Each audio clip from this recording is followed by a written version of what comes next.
Hello, everybody. Welcome back to the channel. We're here for some late night watch talk. I have a few topics lined up for you. I don't know if we are going to get to all of them before midnight. As you guys know, I like ending these things right around midnight. We might go over a little bit. Maybe there will be some people in the audience who would want to jump on.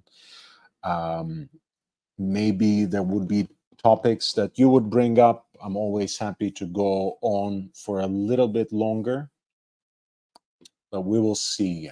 I want to start with a couple of things that I've been talking about, that I've been posting about on Instagram, and we're basically going to move from there.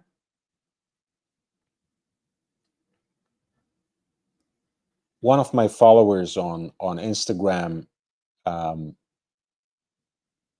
shared with me the post that Formula One's official account made in the run-up to the Bahrain GP. As you guys know, the season is about to start. It's already the race week, and it is going to start in the Bahrain International Circuit.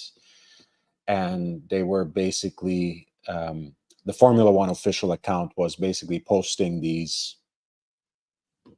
fits from the Bahrain paddock when I think when they first did it some 20 years ago. And there we have Jenson Button, who ended up winning the World Drivers' Championship in 2009 with Brown GP, wearing Cartier Tank Française, which surprised me in so many different ways. I mean, on the one hand, I don't particularly remember Jenson Button being particularly stylish. I don't remember that he was a hype beast of any sort. I don't think the word was invented just yet in the early 2000s anyways, in 2004 to be more specific. But here he is wearing a tank, and probably one of the models that is actually associated with women, with being more feminine than masculine than others. Admittedly, what's really charming and what has made Cartier more and more popular in this day and age is that ambiguity for most of their designs, where it can really go either way, and that as long as you enjoy the design, as long as you like what is in front of you, you would rather go with a particular size in proportion to your wrist, rather than necessarily thinking it is masculine or feminine or this or that. After all, George Harrison was famous for wearing a peignoir all the way back in the 70s. So there's always been like this, just like there have always been women wearing Rolex's professional models, Rolex sports models. I guess there have always been men wearing slightly smaller, slightly more feminine versions of Cartier's designs, and Jenson Button was wearing the Tank Française, which is actually the version of the tank that is expressly designed for and meant to be worn on the bracelet. So I guess it is really the one that makes most sense in a more dynamic and hot and potentially humid also context. So there we go.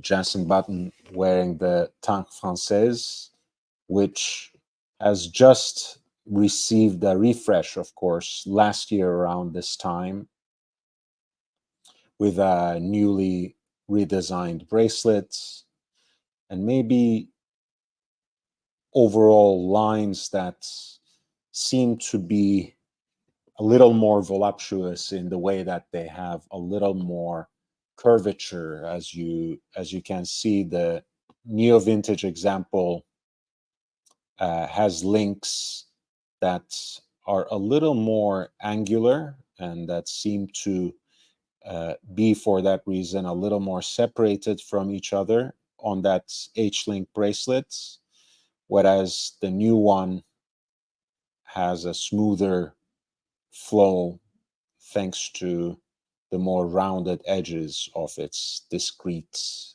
links.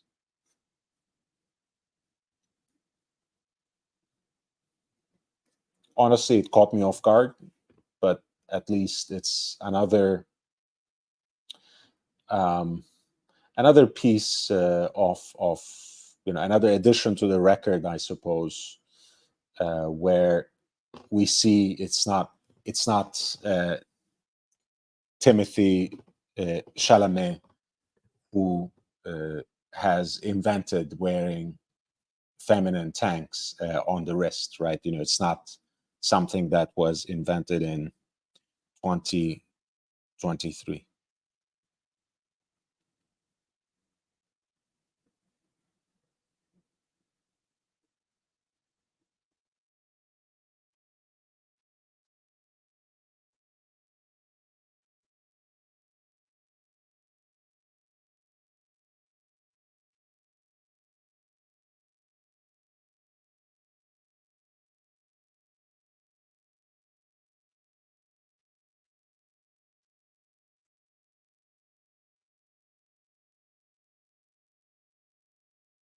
Hey, JB, nice to see you, man.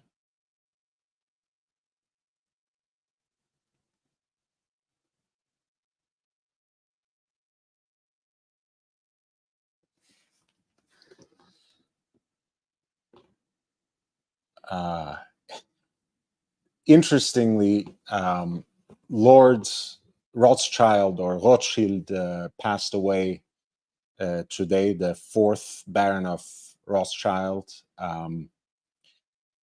The guy is exactly what I imagine a Cartier man to be: a little tweedy, absolutely old money, wearing tweed jackets with some soft knitwear, and here trying to look cool just by removing his tie. But he had been wearing for years Tank Louis, uh, which he has been photographed through the years in various outfits.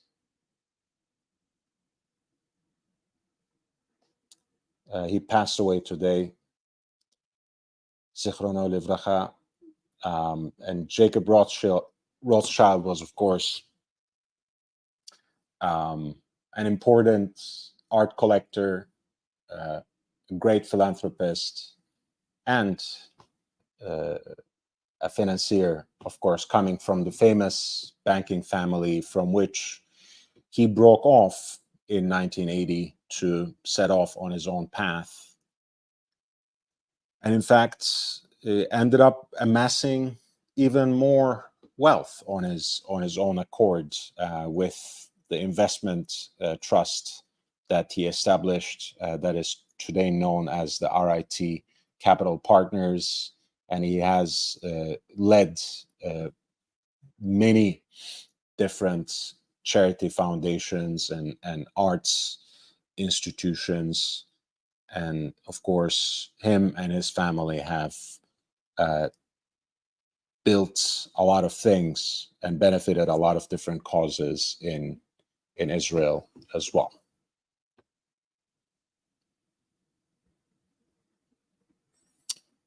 This was a cool find. Uh, I don't know how much any of you have ever caught up with this sort of teenage, young adult vampire drama kind of stuff, but Paul Wesley was one of the stars of the show called The Vampire Diaries. Others might know him as Captain Kirk in some version of the Star Trek. I've lost count, not that I was ever a huge fan of the series, to be frank. I thought it was kind of cool that he wears a very particular kind of Speedmaster. Obviously, originally it may have been something given to him or simply offered to him by the brand, but the fact that he's wearing it courtside at the MSG, watching the Knicks, seems to me, sorry about that, seems to me really interesting, because it doesn't fall into any kind of promotional cycle. It's a limited edition that has been already sold off, and it is really a cool watch. This is the limited run of 1014 pieces, which quite faithfully reproduces, of course, with modern accoutrement, the original tribute to the astronauts that Omega launched in 1969, on the occasion of the realization that Apollo mission and that the space mission saw in the moon landing. These were watches of which the first 30 were presented in a gala dinner in Houston, Texas. The numbers 1 and 2 were actually gifted to President Nixon and Vice President Agnew, but they couldn't publicly accept gifts of this sort, gifts of this kind of value. So those two examples, the ones that were presented to and that were inscribed for President Nixon and his VP, Spiro Agnew, are actually still held in the Omega Museum. The next 28, from number 3 to 28 to 30, were actually given to all astronauts who have been involved with the 3 missions that finally came to a head with Apollo 11's successful landing. These included those who had already passed and who have been lost. The example that you're looking at right now is Walter Schirra's personal piece. Walter Schirra, beyond being, of course, an absolutely cool guy and a hero overall, was, to my knowledge, the only astronaut in that initial set who have been the only astronaut among those honored to have been involved with all the 3 missions, being the Mercury, the Gemini, and the Apollo.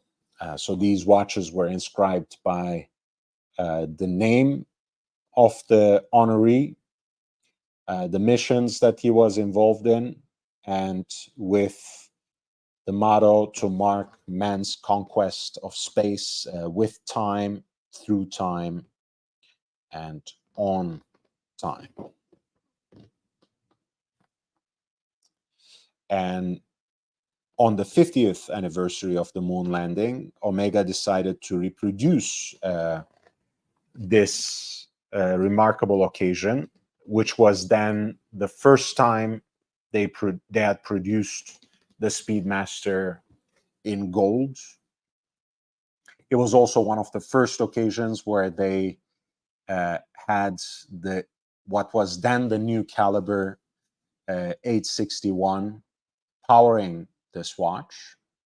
It replaced, of course, Omega 321, and it is Speedy Tuesday after all. I'm wearing my own little Lemania chronograph from the 40s that is powered by the same Lemania base, which gave us the movement for the moon watch. So it only made sense for Omega to make another run at it, to take another stab at it in 2019. This time, the watch is once again rendered in 18 carats gold, particularly Omega's proprietary alloy of yellow gold that they call moonshine gold. In this case, even the dial is executed in gold. And as you can see, it does have that etched hallmark right above the hand stack. Onyx markers for the hours, and the original burgundy bezel inserts, which has dot over 90, which is calibrated for 500, is here rendered in ceramic.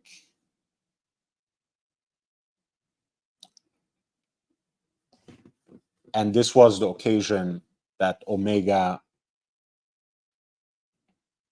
introduced for the 50th anniversary of the moon landing the new caliber 3861, which is here produced with gold plating on the bridges and a blackened gold ring that frames the movement and commemorates the occasion of Apollo 11's landing, on the moon and its 50th anniversary in 2019.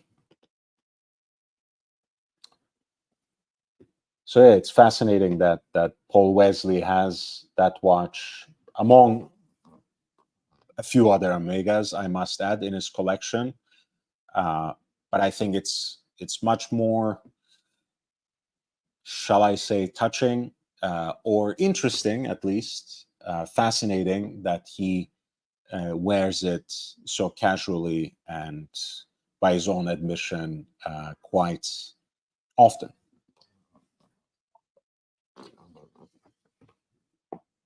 So much for Speedy Tuesday from me. Sorry about that. All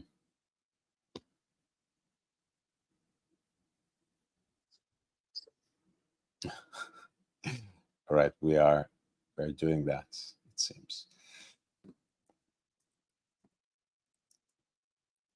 I think this will help me segue into one of the first bigger topics that I want to talk about today, which is the whole debacle with Zenith. You remember I talked on this channel about the musical chairs that are being played out at the top of LVMH. They have now shuffled a few seats, shuffled a few positions at the helm of their watches division. Frédéric Arnault, who was the CEO of Tag Heuer, is now the president of the watches division at LVMH, and he's going to sit on the LVMH board next to his father, Bernard Arnault.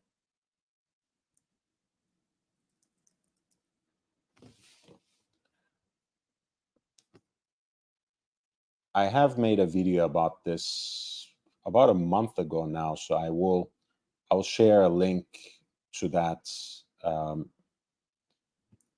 and you can take a listen if you would like.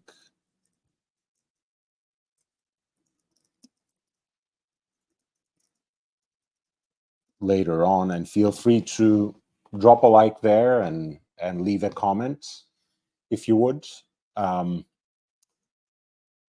But that meant Zenith's CEO Julien Tornard actually took Arnault's position. So the ex-Zenith CEO became the CEO of Tag Heuer, and Zenith now has a new CEO, Benoit Declercq, who I think had been with Richemont and in the world of watches for more than 2 decades, and is basically carrying that experience into his new role in Moet Hennessy, Louis Vuitton, and specifically for Zenith. Excuse me. So a lot of what I'm going to talk about perhaps doesn't apply to the new era at Zenith. Maybe Declercq's leadership is going to bring something new, something quite different. There were a few developments that I was quite fond of under Tornard's leadership as well, and I'm going to come back to that. But overall, there has been a trend at Zenith, which happens to be one of the most important legacy brands when it comes to the heritage of precision timekeeping, high frequency movements, and self-winding chronograph movements. There's a reason that El Primero is almost as strong of a brand as the name Zenith itself, because it is a legacy that is captured in that name, being the first, or simply one of the first, self-winding chronograph movements in the world, which was also a high beat movement, beating at 5 hertz, which was quite an achievement at the time. Of course, Zenith's legacy for that reason and with that movement is also tied up with Rolex and their iconic sports chronograph, the Daytona, which transitioned into automatic movements for the first time in 1988.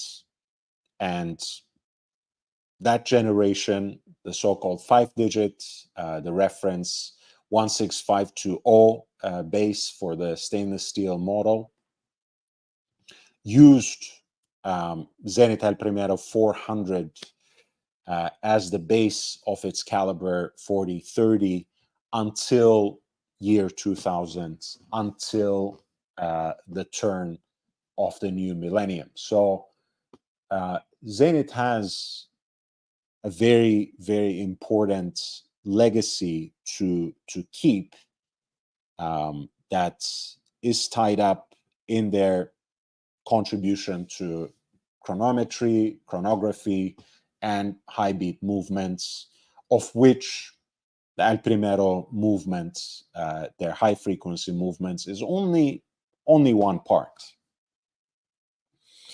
And you might remember they had done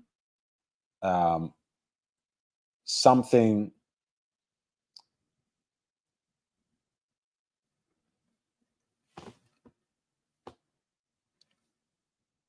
I want to say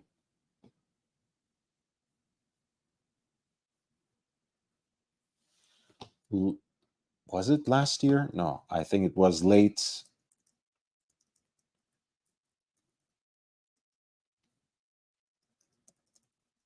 2022, maybe.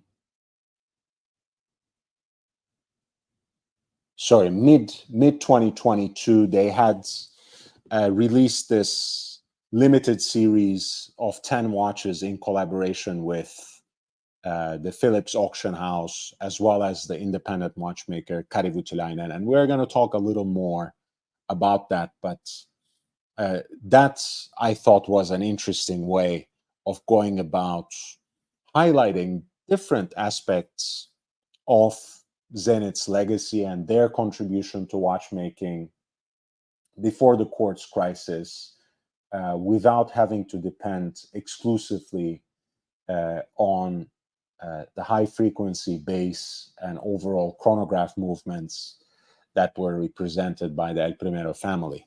But it seems instead, and increasingly and in an intensifying manner in the last few years, Zenith has been just doing a lot of copy and paste. There is really no other way of putting it. There's really no better or more precise way of putting this. This is their new Zenith Defy Skyline tourbillon, which is so generic, such a close copy of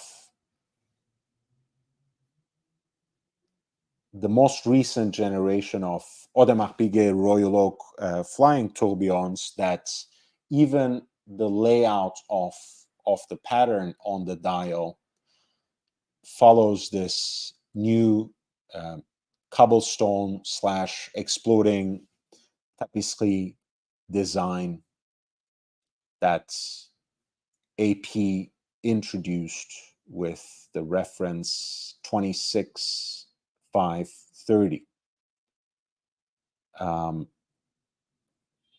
And of course, this comes on the back of post that was just shared by Watch Analytics.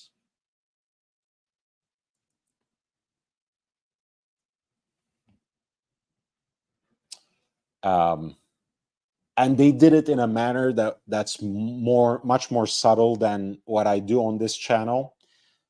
You guys know, for better or worse, I have no filter when it comes to these things. I don't mince words.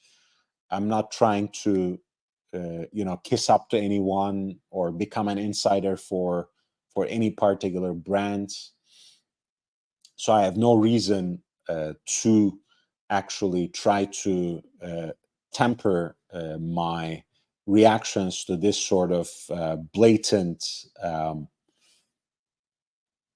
acts of plagiarism and really overall laziness.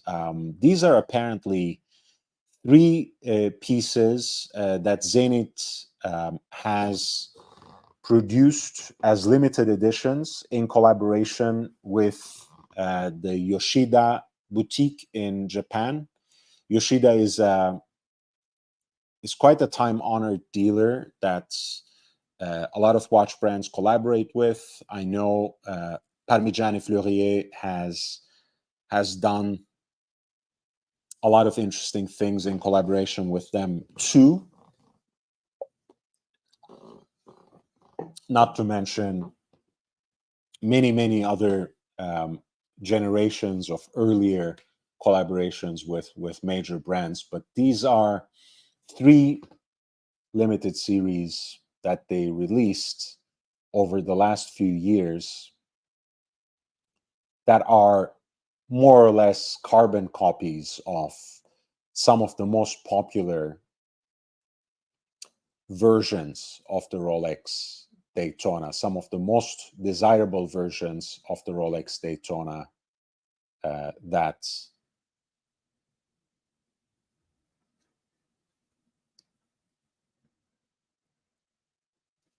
have some of the most desirable versions of the Daytona on the secondary markets. The so-called John Mayer, which is produced here by Zenith. I mean, honestly, this is just personal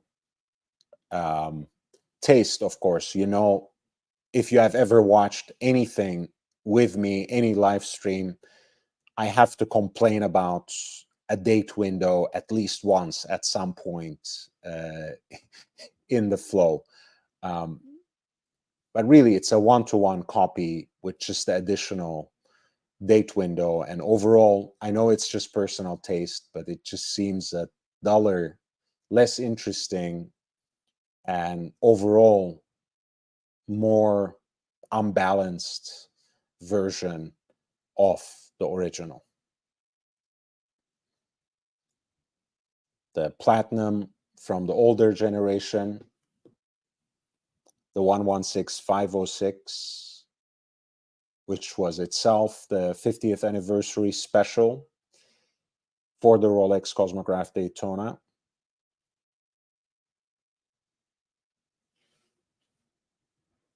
You know, again, just seemingly a knockoff, just less interesting, less well done. And now they also have a copy of the rainbow as well. Once again, it just seems that the selection of the stones, even from this picture, seems less interesting.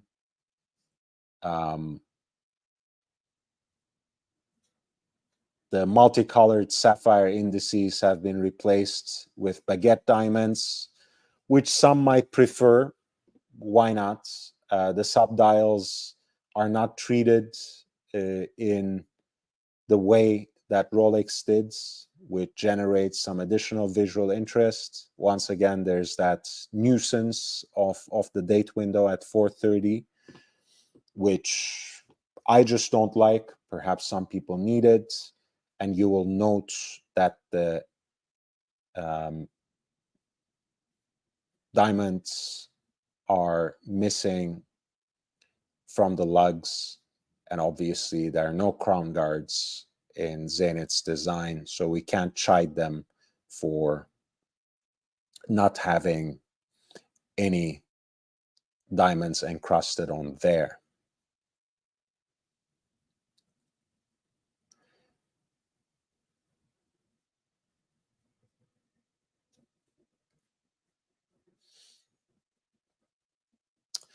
And again, you know, if any of these things were standalone attempts, right? You know, if we only had these 3 Japan exclusive limited editions, which usually don't even appear elsewhere in the market, and even when they do, it's years down the line. And at any rate, the numbers are limited. What can you do? You know, if it was just that, you could excuse it. If it was just this Defy Skyline tourbillon, you could say, you know, Defy is actually a late 60s design by Zenith. It predates the Royal Oak. And, you know, even if the 21 made a comeback much later in 2017, even if the newly designed Defy is quite different, than the original, and much more of a look-alike of a Gérard Janta design. You know, you could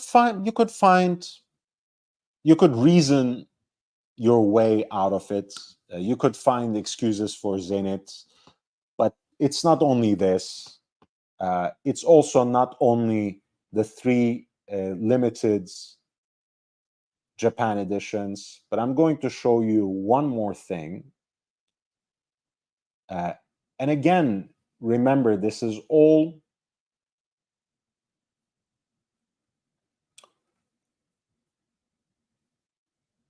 in all instances.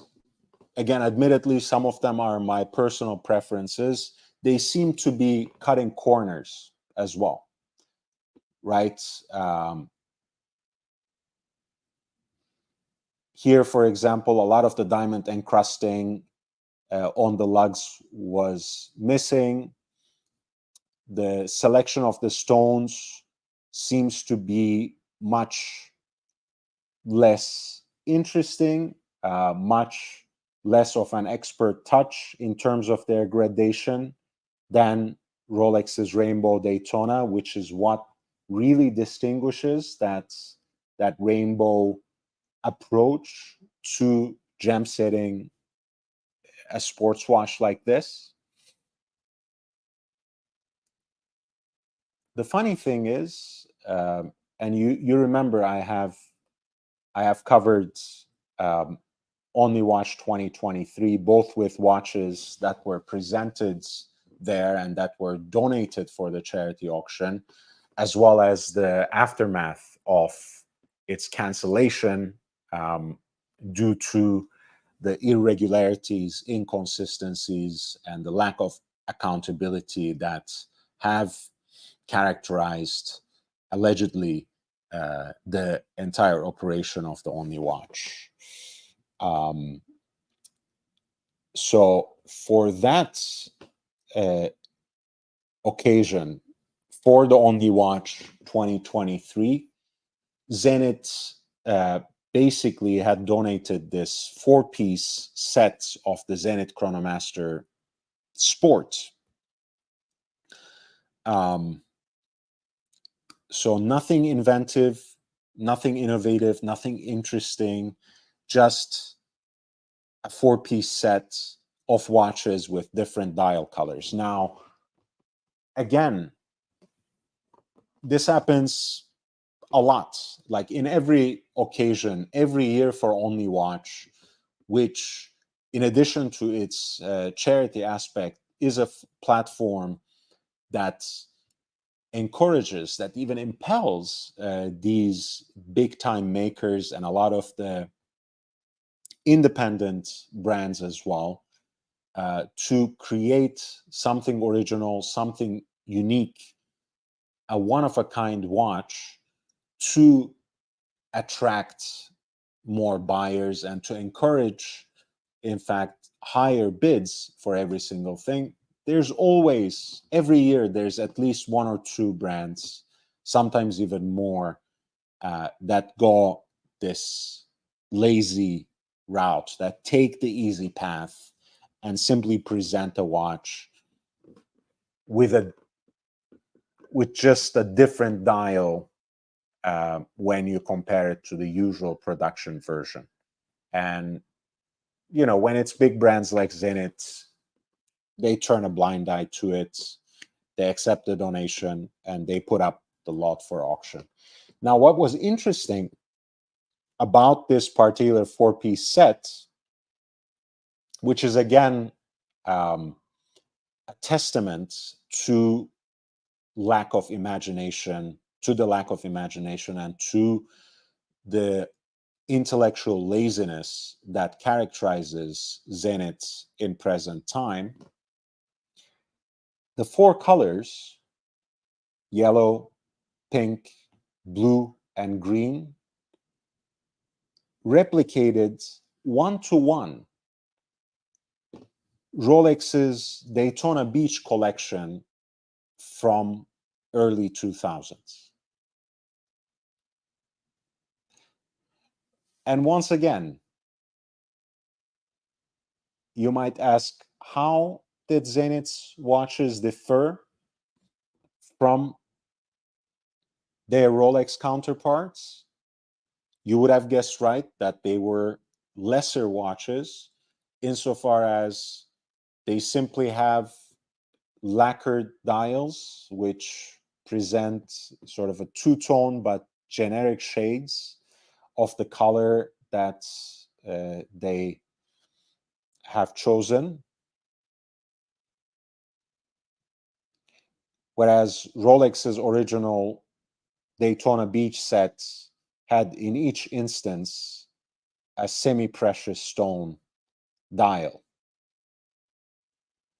And I'm not even going to go into all the accoutrements, so to speak, how Rolex, went the whole 9 yards in choosing lizard skin straps that resonate, that echo with the dial color of each precious stone, each semi-precious stone, and how then those lizard skin straps were also replicated, also reproduced in the presentation boxes, which you can see here. Rolex's blue was actually a turquoise dial. Rolex's yellow was a yellow tinted mother of pearl dial. Rolex's pink was pink tinted mother of pearl. And Rolex's green in this instance, for the green example of the Daytona Beach collection, was a Chrysoprase watch. And of course, these are all in 18 karat white gold, because as they do with Oyster Flex, before Oyster Flex, these particular versions of the Daytona that had the fixed end links and that were paired with a leather strap before the Oyster Flex, that was a situation exclusive to the various shades of gold, um, just like it is the case with Oyster Flex today. And these were the 4 stainless steel watches with lacquered dials that Zenith presented in 2023, more than 20 years later, more than 20 years after Rolex. And the only thing they really have to show for it are the ceramic bezels, which was not really something that Rolex had at hand at that time in the early 2000s. At any rate, to this day, Rolex still continues to have a lot of versions of their precious metal Daytonas that actually come with matched tachymeter bezels. That is to say, bezels that match the case material rather than being paired up with a ceramic insert.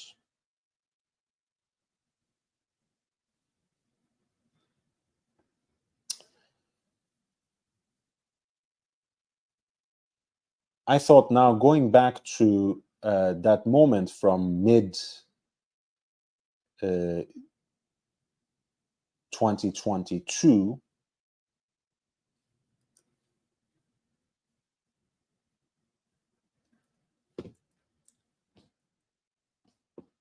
I wish Zenith was doing a little bit more of this, a little bit more in the way of highlighting all their different contributions to watchmaking at the highest level. Of course, a lot of this predates the quartz crisis, the reinvention of Swiss watchmaking around the kind of artisanal craft and luxury presentation that we got used to it, more and more, starting with the 70s. But this collaboration specifically had that ability to perhaps harness all of these things together and make something else out of Zenith. It brought in Kari Voutilainen, who, of course, himself has a tradition as part of his own practice, so to speak, as part of his own brands, to work with vintage, new old stock, or quote unquote dead stock movements, giving them a slight modification and certainly a different kind of finish, which is often quite austere, actually, unlike some of his other work on his original movements, on his own movements. These were specifically versions of the caliber 135, which was Zenith's hand-wound movements that aspired to accurate, precise timekeeping. And it had also versions called 135-0 that were actually made with the express purpose of taking part in observatory trials, and that had never, in fact, been assembled, put together to power a wristwatch. They had, however, won in those observatory trials, say in Besançon, France, or Neuchâtel, Switzerland. They had won over 230 prizes for their chronometric precision. And Zenith recovered about 10 units of this movement of the caliber 135-0 and went together with Philips Auction House as well as Kari Voutilainen to make dials for this limited edition, encase them, and of course assemble the movements with his expertise, with his finishing, and you can imagine that Philips didn't really have much of a problem in selling out those 10 examples, which carried this black dial with a fish scale guilloche motif on the hour track, beautiful arrow style multifaceted markers for the hours, classic Dauphine hands, kind of Clonet finish at the center dial, a radial groove for the oversized subsidiary dial for the seconds. And to reflect that achievement in observatory trials, the watch is inscribed observatory chronometer and with the caliber number that powers it, so uniquely for each one of these 10 watches. I know it cost a fuck ton. I know these were extremely limited, but it at least showed a way of reimagining and revitalizing different aspects of Zenith's legacy, different parts of its timekeeping heritage beyond El Primero that could be used today to leverage the strength and really the historical importance of the brands in a different way.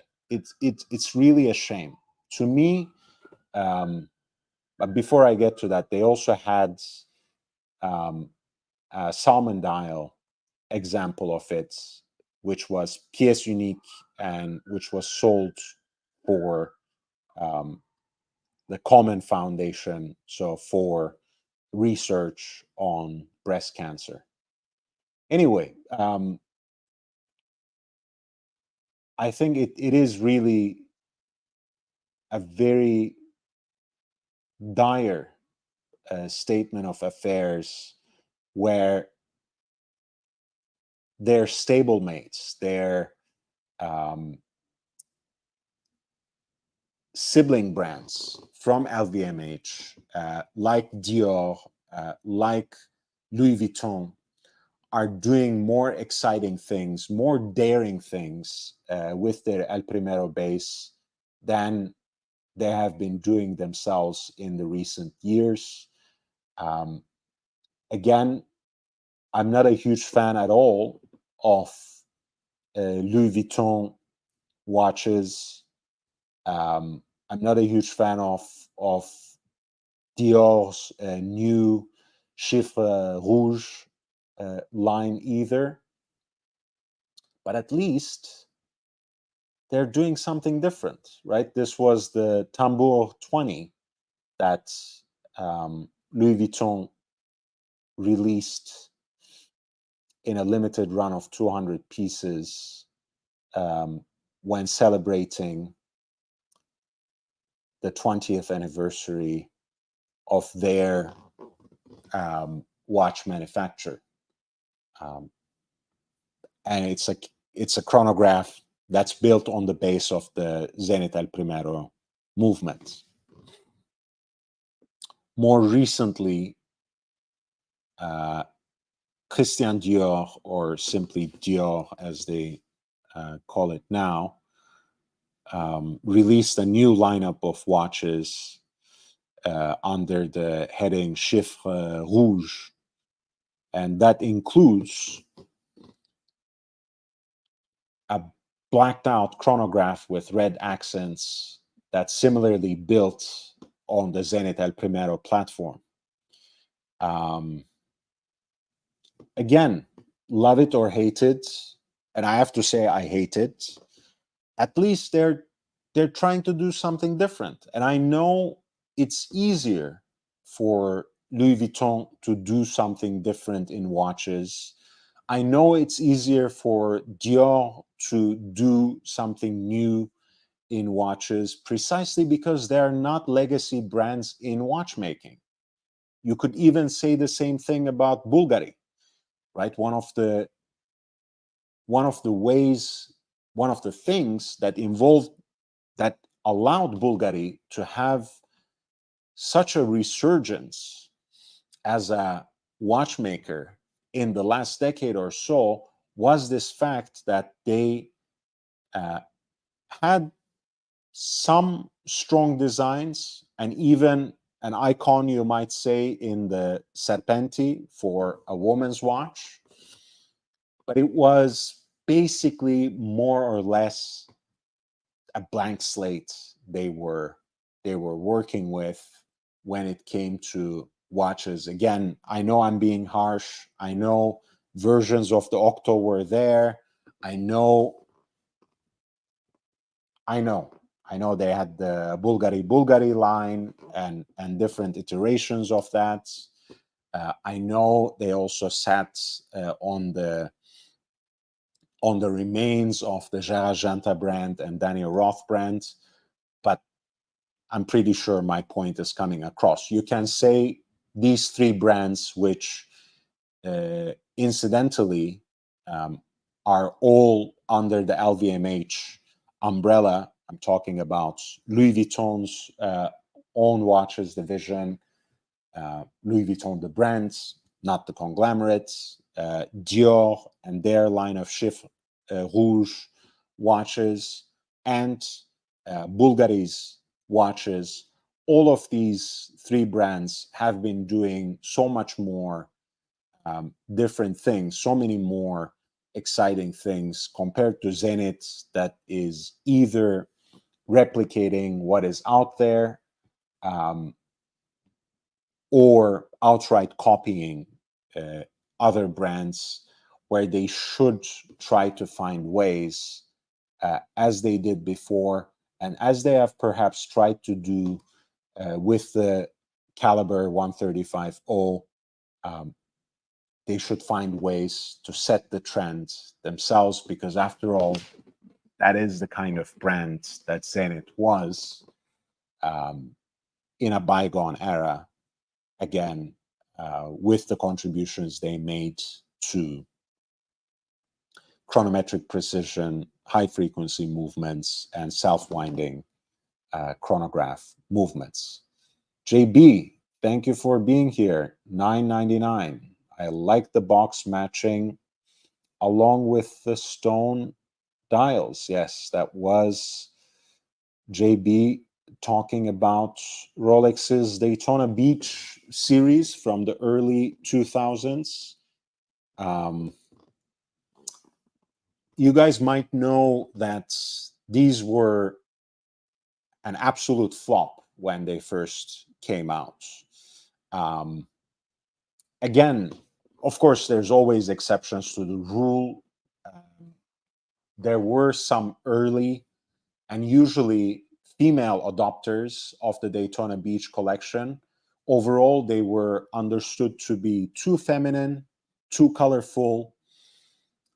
In the early 2000s, by and large, it was still an anathema to have the Daytona in a precious metal case. Um, it was pretty much understood to be a sporty watch that should be made and should be worn in stainless steel.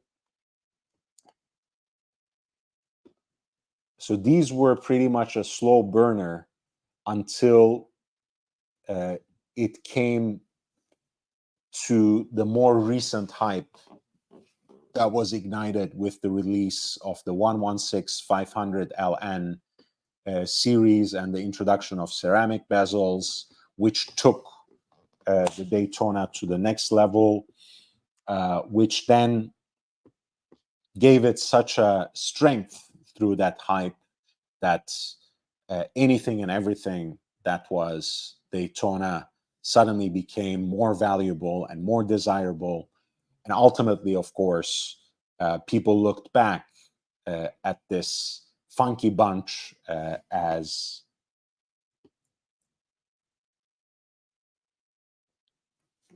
JB called them, and started appreciating how extraordinary they were, how out of ordinary they were, and but also how special they were, with their semi-precious stone dials, with their unique presentation, and with their, almost singular styling within the Daytona range, especially when you put them next to the contemporary series, whether we are talking about the 116-500 family that was just replaced last year on the 60th anniversary with the 126-500 family.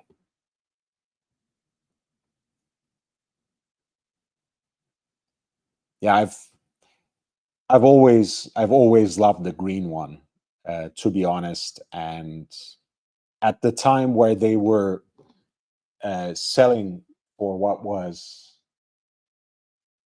very reasonable for a precious metal watch, um, I couldn't afford them, and I certainly can't afford them now. But they are nevertheless very interesting, especially as a full set, especially if you can find them with their unique presentation boxes. They're very, very interesting. This was an entire four-piece set, by the way, that was sold, I think, sometime during the pandemic. It must have been in the early 2001 by Amsterdam Vintage Watches. Just gonna drop the link there in the chat.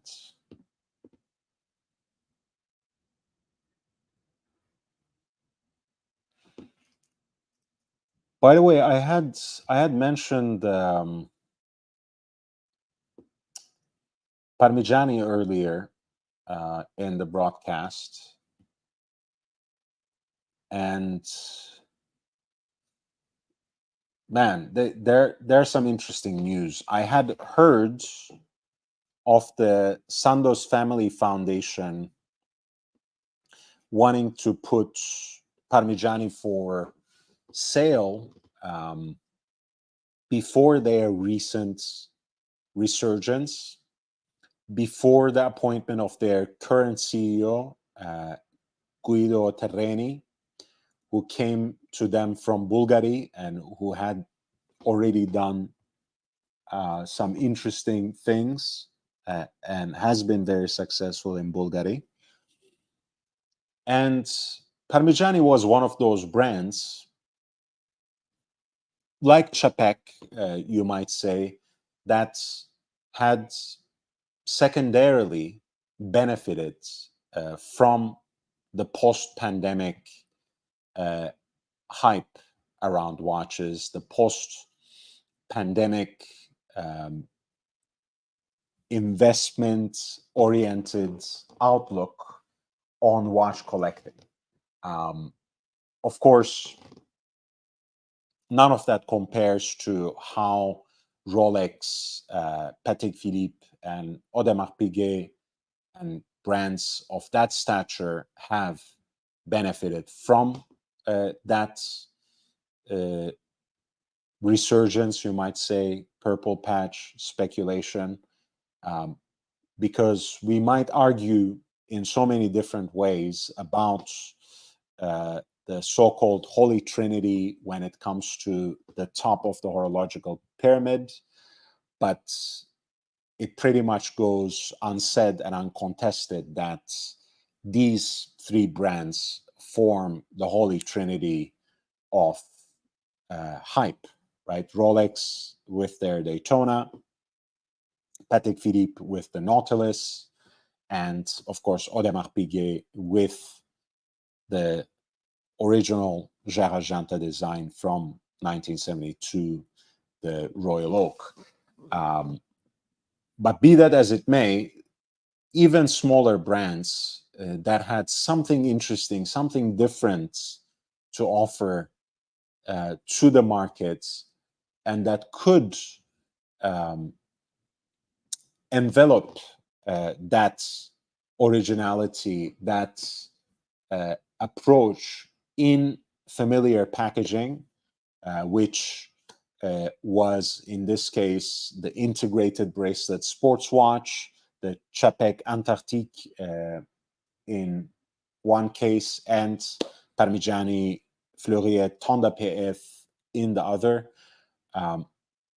They rode on that wave, and with the Tonda PF, they had two interesting renditions, two interesting executions of the Rattrapante complication that garnered some additional interest on the brands.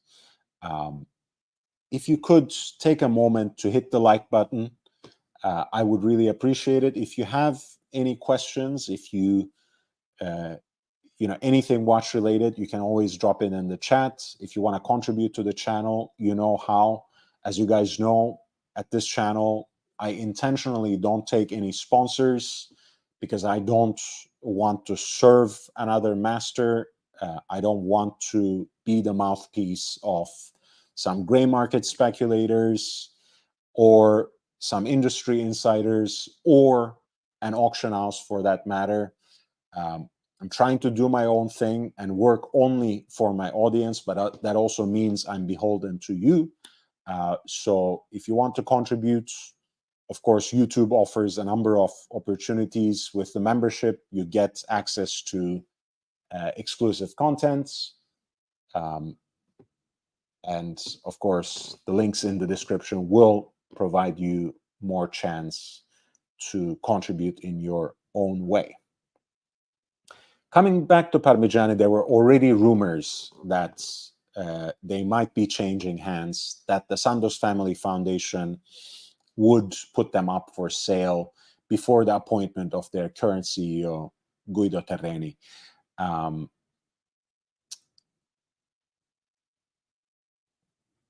Beyond the value offered by the brands and the contributions that its namesake, Michel Parmigiani, brought to horology, it also needs to be said that in extended cooperation and collaboration with the other two major brands in Fleurier, namely Chopard and Beauvais,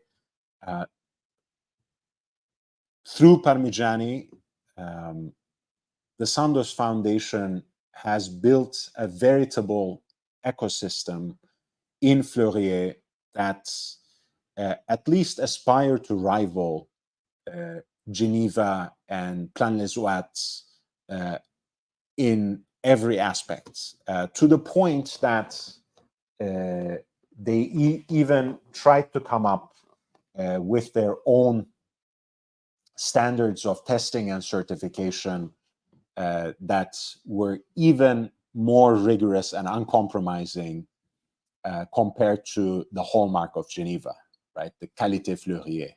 And in fact, Qualité Fleurier perhaps is the best example of how Parmigiani has been a victim of its own success in a way. Of course, I know that Qualité Fleurier is a Carl Friedrich Schäufele and Chopard initiative in the first place, but it was in collaboration with Michel Parmigiani and Parmigiani Fleurier at the very beginning. And the way that it has gone absolutely nowhere except for a handful of models overall, altogether from the three brands over so many years, because the standards of the test are so hard to achieve, I think gives you an idea of how Parmigiani kind of shot for the stars, or aimed at the moon and didn't really take flight at the end of the day. It's really another story of Icarus flying too close to the sun. And this is a story that will affect the industry at large, both immediately and in the long term. As I mentioned, this is an integral part of the ecosystem in Fleurier. So for a mid-sized / boutique brand like this to possibly go under doesn't inspire much confidence mid to long term. In short term, I use the word ecosystem a lot. So the Sandoz Family Foundation is actually putting up not only the brand Parmigiani Fleurier for sale, but all its constituent parts, including the Vaucher Manufacture Fleurier, which is the movement maker that, of course, makes all the movements for Parmigiani's own watches, but also has produced over the years movements for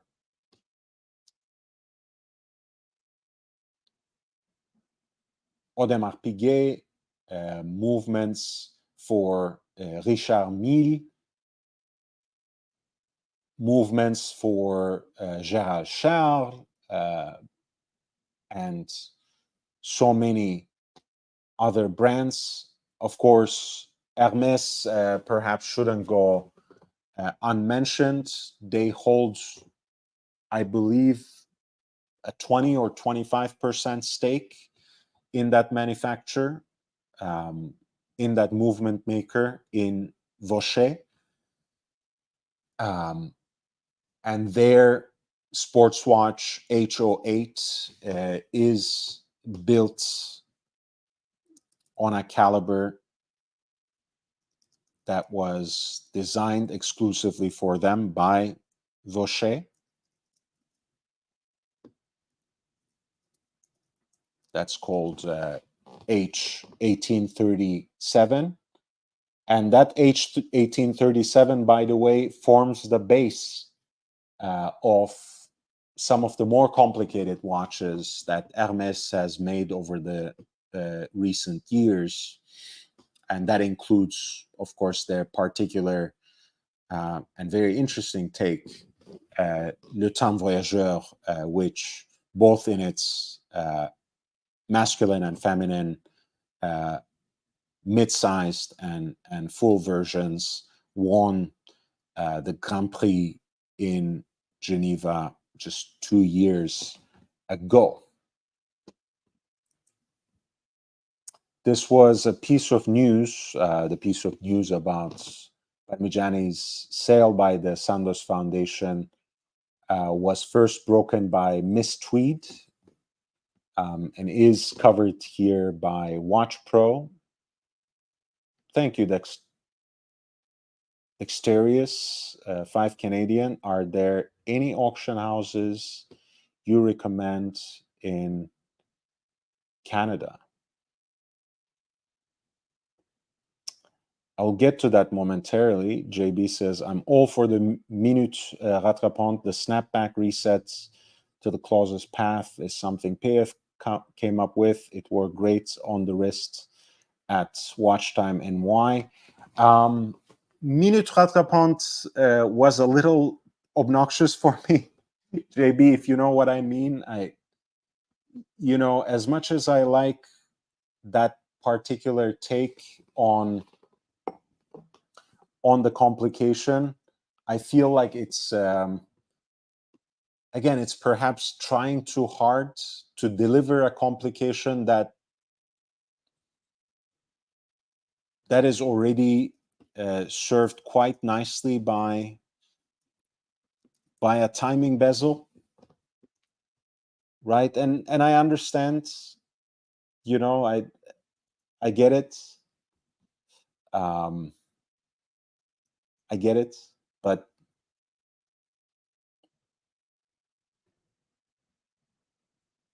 yeah, I like the GMT version much better.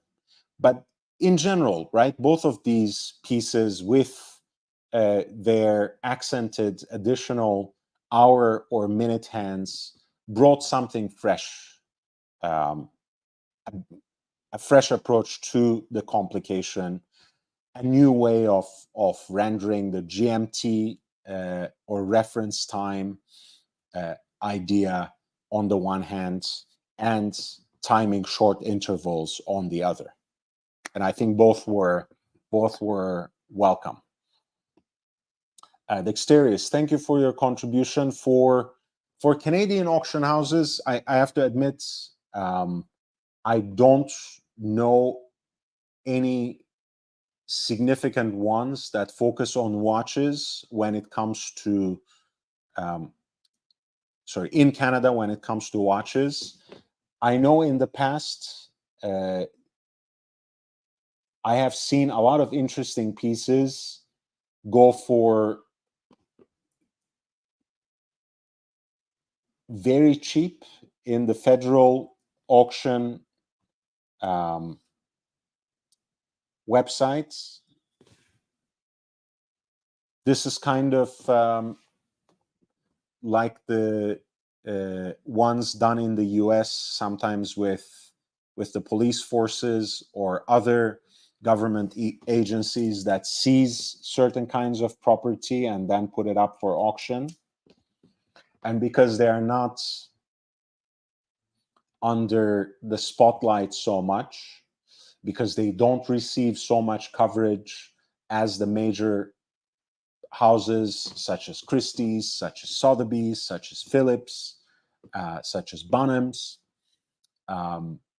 A lot of the pieces on these kinds of auctions, as well as auctions that focus on Hollywood, celebrity, and prop related stuff.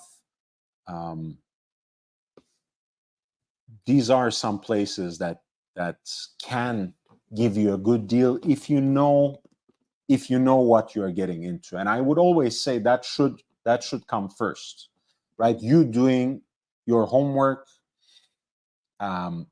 educating yourself on the kinds of watches, the references, the models that you want to acquire in the near future. In absence of that, reaching out to someone, be it a very close friend or a professional who can provide that sort of consulting to you.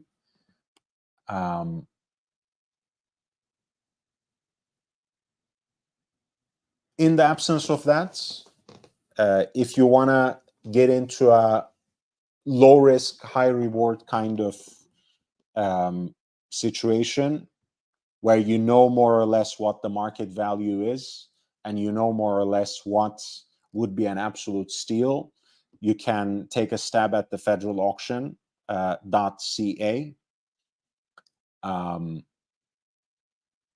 And if you're willing to educate yourself, willing to learn and devote significant time for it, I think as a Canadian, you should look into the major US-based auctions that the big houses have seasonally in New York, twice a year.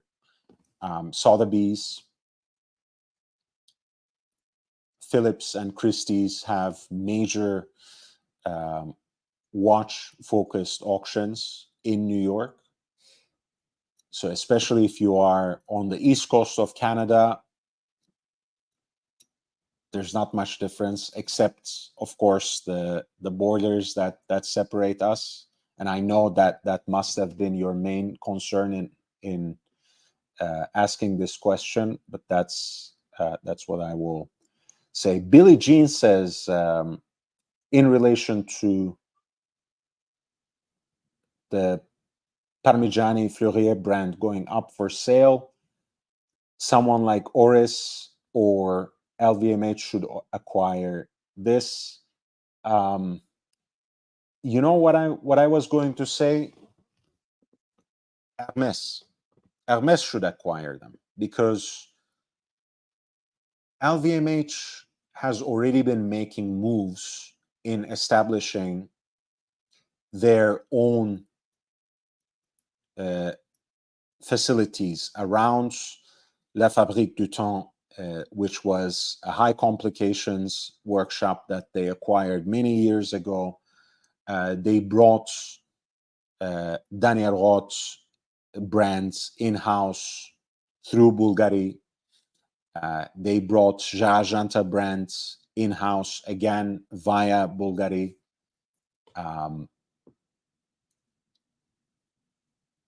On the other hand, so that's one luxury competitor of Hermes that has been preparing itself for an upcoming luxury horological creation arms race. Then another one of their luxury competitors, namely Chanel, of which the owners, the Wertheimer brothers, are very enthusiastic collectors of timepieces themselves. They have great collections, each of them. They have bought some years back now a significant stake in FP Jean, And over the years, actually, Chanel bought so many different manufacturers. They now have the ability to basically build everything in-house, including the crystals, including the cases, even with more experimental materials like ceramic, which of course is quite familiar to them already through their J12 line. They also have a stake in the Kenisi manufacture, right, which is held by Rolex and Tudor these days, even though they manufacture for other brands, including Norqain, and of course, Chanel.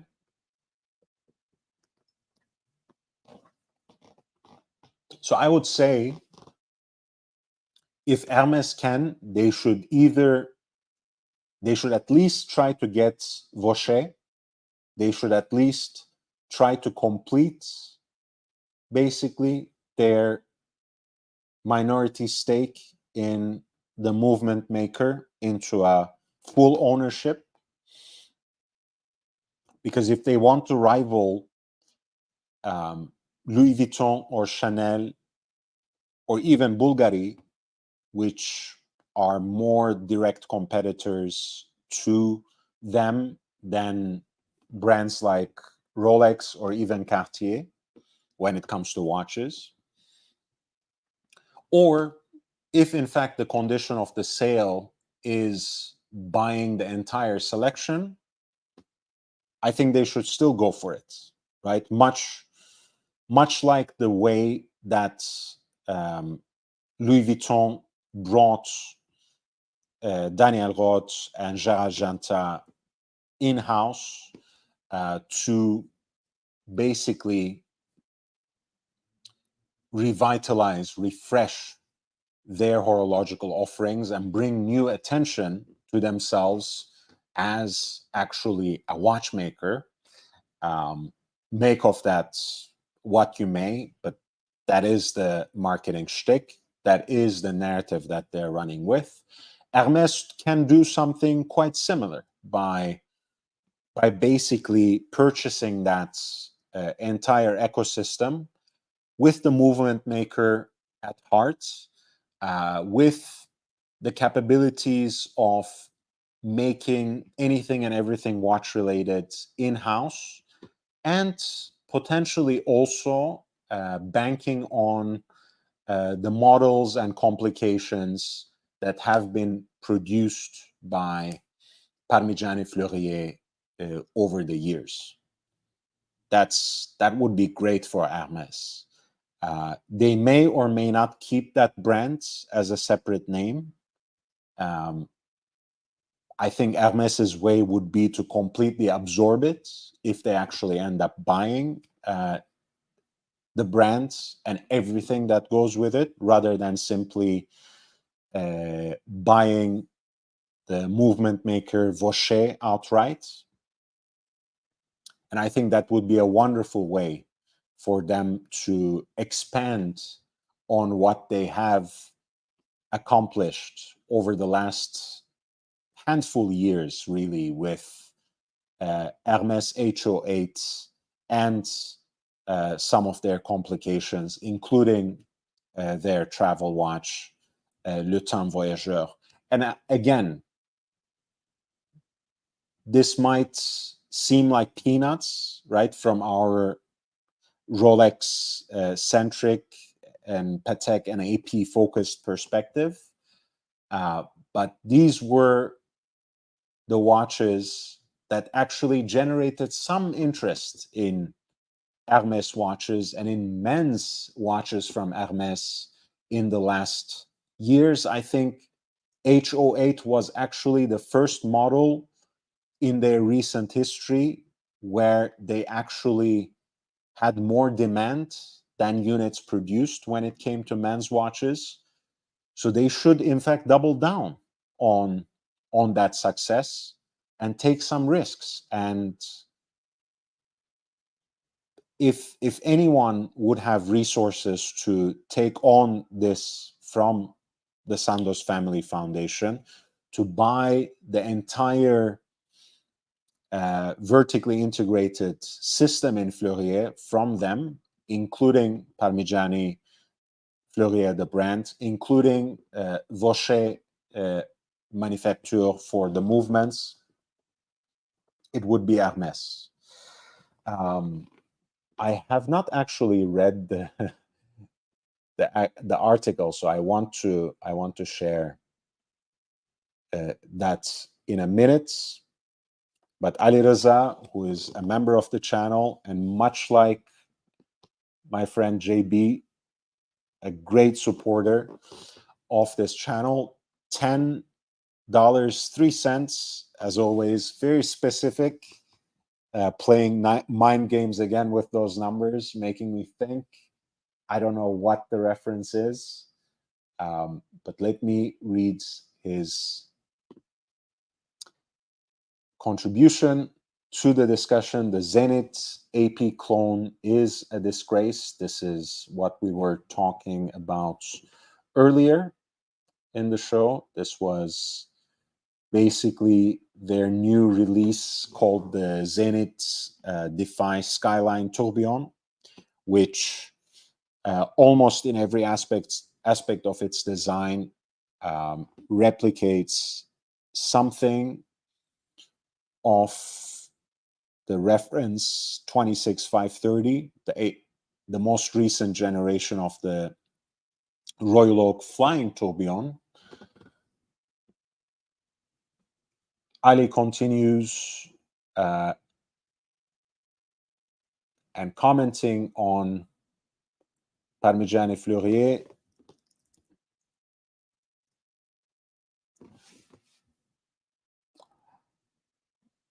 PF is doomed to be the consultants they hired to rebrand. Thank you for attending my TED Talk. I think I missed. Yeah, I think there's a word or two missing from that sentence, but I'm understanding it as PF was doomed at the start when they hired some consultants for the rebrand. In hindsight, Ali, that's what it looks like. Because again,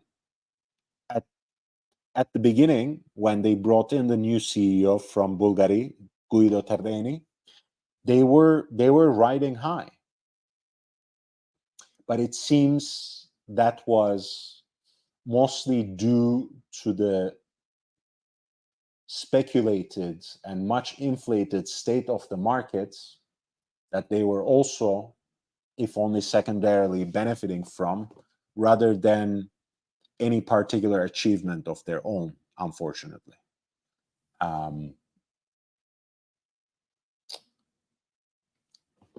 Again, hopefully this won't turn into a sad story. Hopefully someone of Hermes's stature will pick up this brand, and in fact the entire vertically integrated manufacture, pick up the pieces and do something even better with it. And I don't think it's going to be a minor player.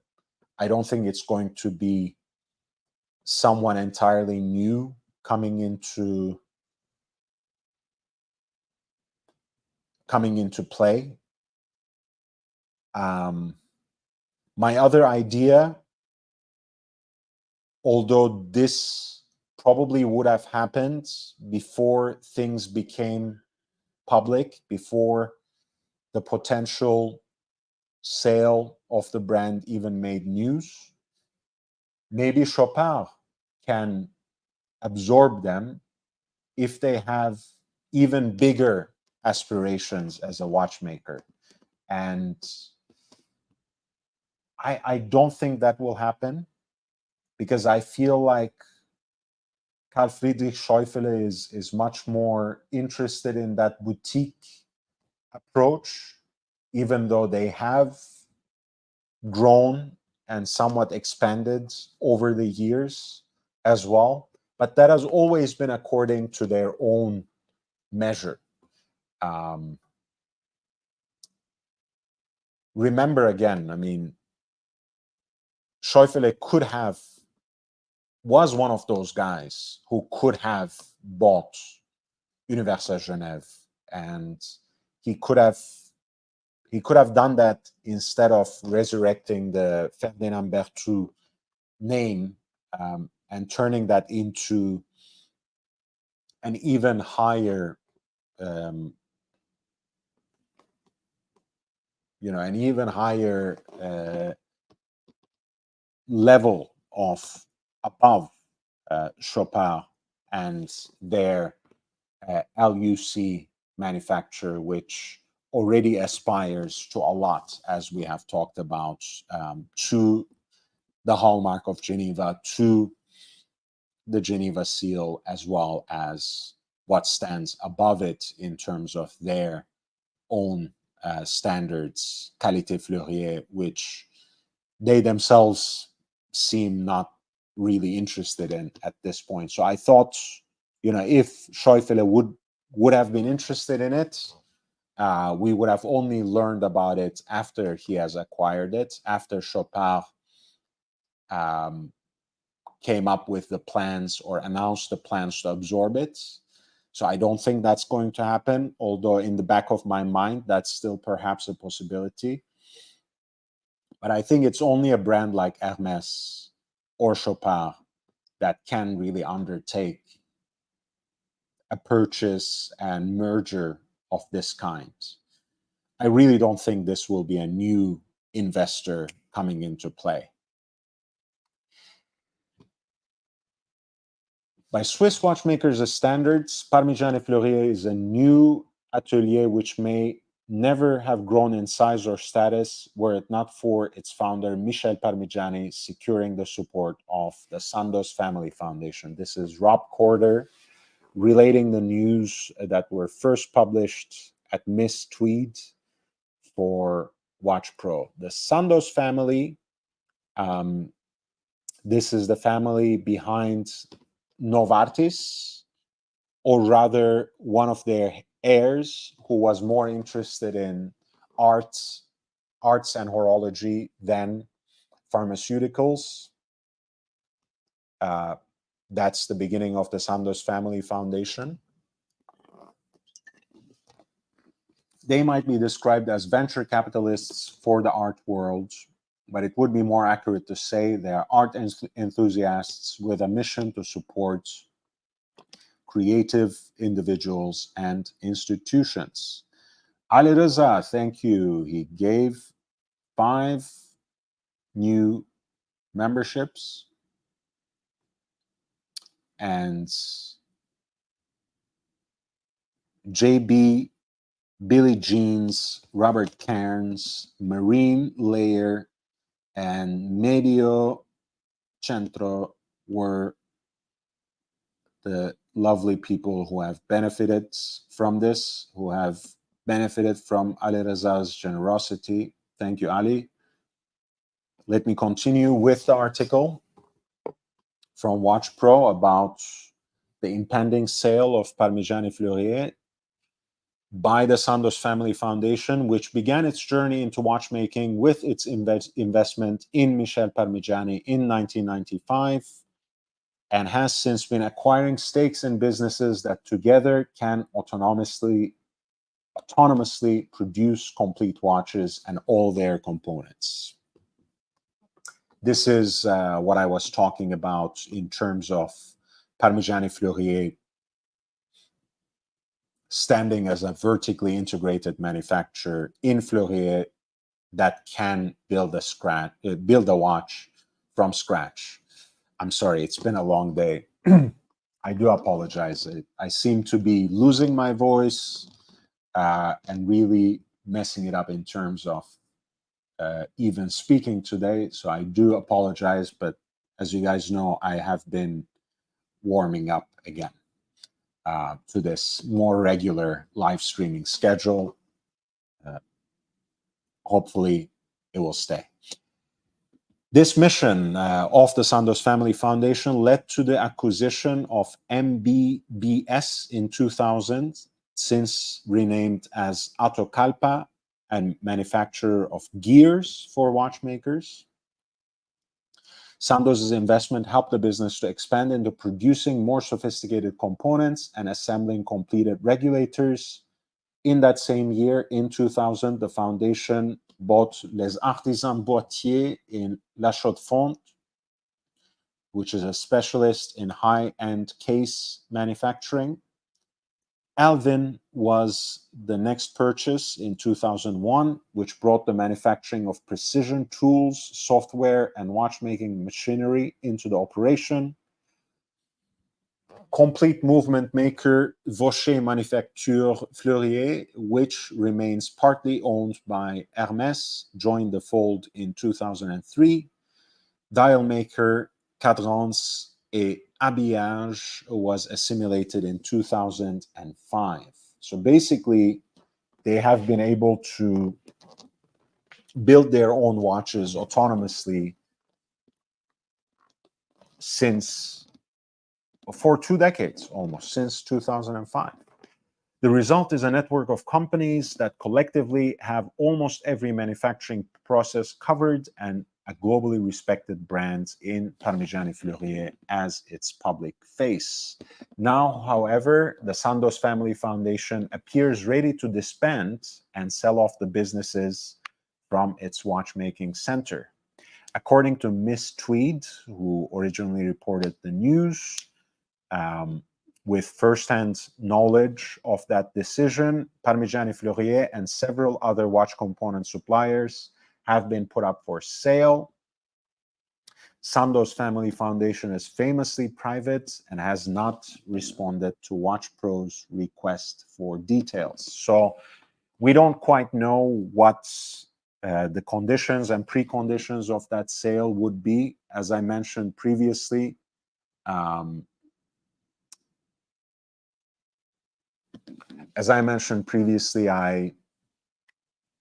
don't know whether the sale has to include every part of this vertically integrated manufacture, or whether it could also be for its discrete parts, for the discrete parts of this network.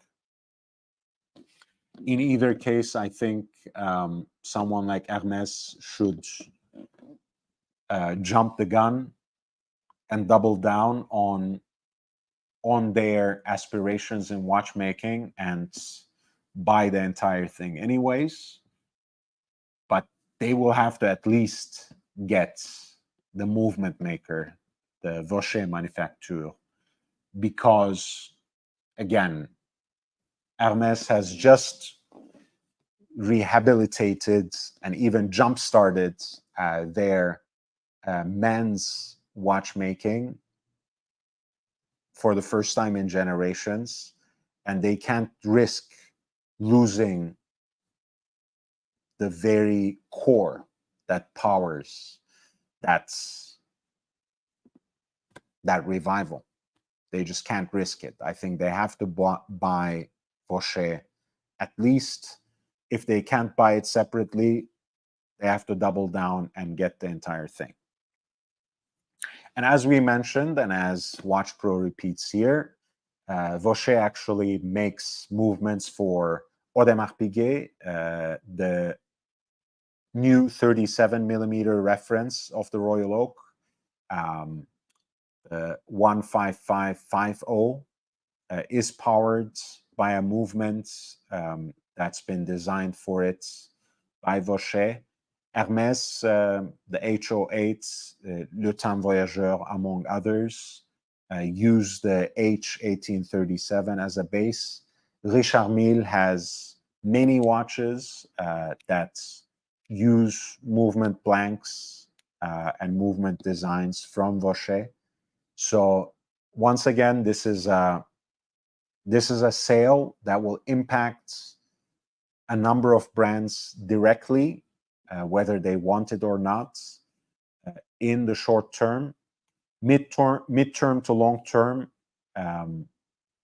it's really dispiriting, discouraging news for the industry at large, because of the fates that will befall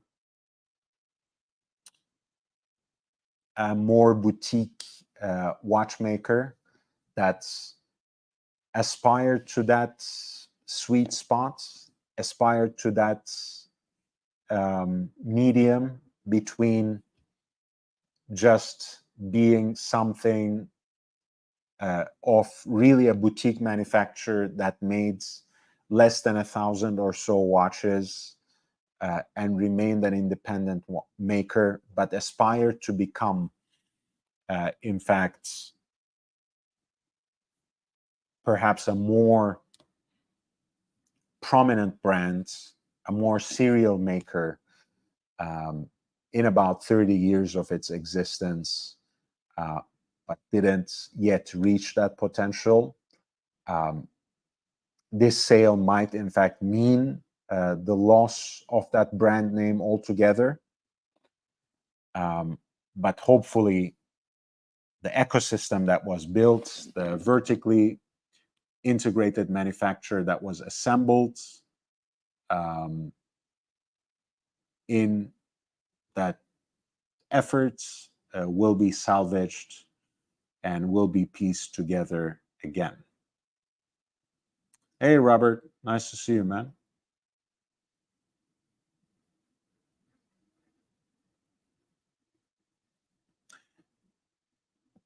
Please hit the like button. In the meantime, I'm going to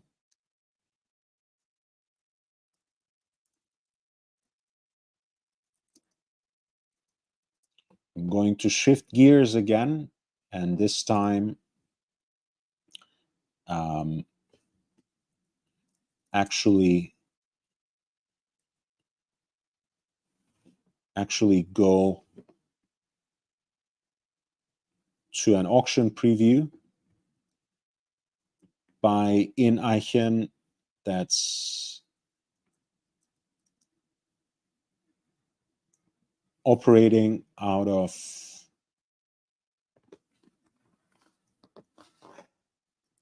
Zurich, as you guys know, mostly playing the role of disruptors these days.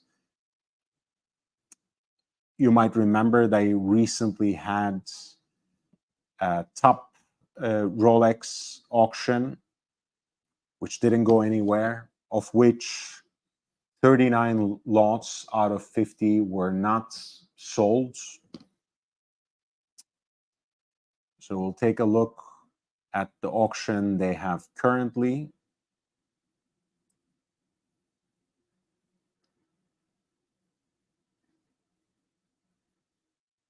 Which is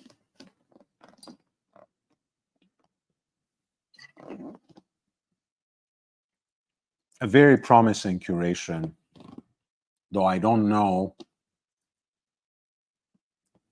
again, overall, how realistic they have been in setting up the reserves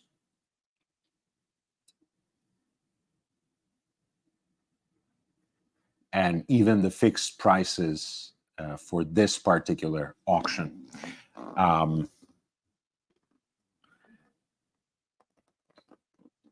As I'm grabbing another bottle of water to drink, I want to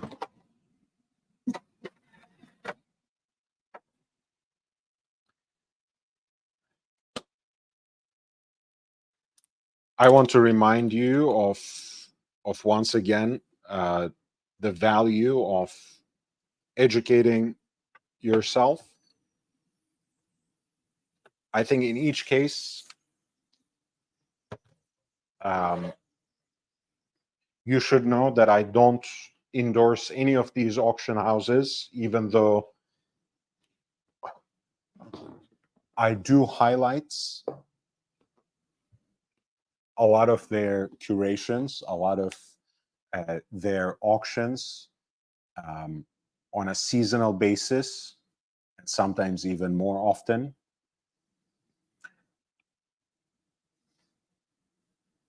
They each have their particular strengths and shortcomings.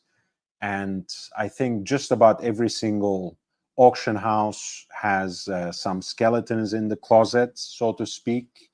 A number of scandals that have haunted them in the past and that they haven't perhaps completely ever shaken off. But in each case, if you go with the right mindset, with a good basis of knowledge, with even a detailed education on the kinds of watches, models, and references that you're looking for, in each case, there's always a good deal or two in each curated selection, even when the market is running amok, when the hype train is at full speed. And it is not currently, right? This is a very sharp, very distinct downturn of the markets. You know, people come up with different names for it, but I think it's a big crash and a broad crisis. We were just talking about what happened with Parmigiani Fleurier and where that brand might go, and it might completely go away as well eventually. And obviously, the auction circuit very strongly reflects these recent tendencies, which marked a sharp decline of prices all across the board. And yes, even in Patek and Rolex. Now, you guys know my MO, my modus operandi. You guys know how I go about these auctions. I post the link to all the listings in the chats. If you would like me to bring up any particular lots, any particular example, or if you have another watch related question of any sorts, feel free to send in a super chat with the lot number or with your question, and I will be more than happy to tackle it for you. More than happy to dive right in and talk about the watch that you want to talk about. There are already a couple of watches that I chose myself, and there are already a couple of watches that I know will appeal to some of my friends and some of my best supporters in the chat. So I will start with those and move from there. But at any point, especially when I'm just talking about watches that I want and that I am interested in, please feel free to barge in with your question in the chats and with your requests with the super chats. We are going to talk about lot number 9. I know these pieces are of particular interest to my friend Ali Reza in the chats. These square or squarish versions of the Royal Oak, namely the reference 6005. And in this particular case, since it's in two-tone, in bimetal, 6005 SA, this series was basically AP's way of sneaking in quartz movements into the Royal Oak line. Before anything powered by a quartz movement was used in the distinctive shape of the Royal Oak.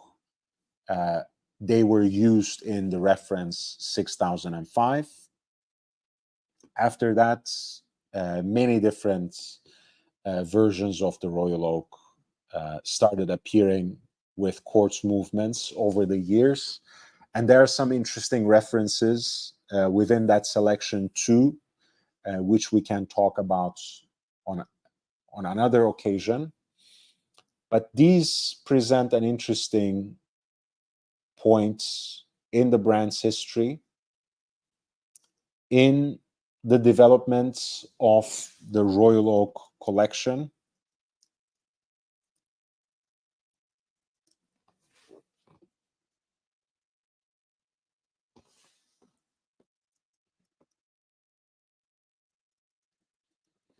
And also in terms of the unique styling of these watches that again seem to abide by a similar interplay of shapes that the Royal Oak embodies. Right here we have something that's neither a square nor a tonneau nor entirely an octagon either.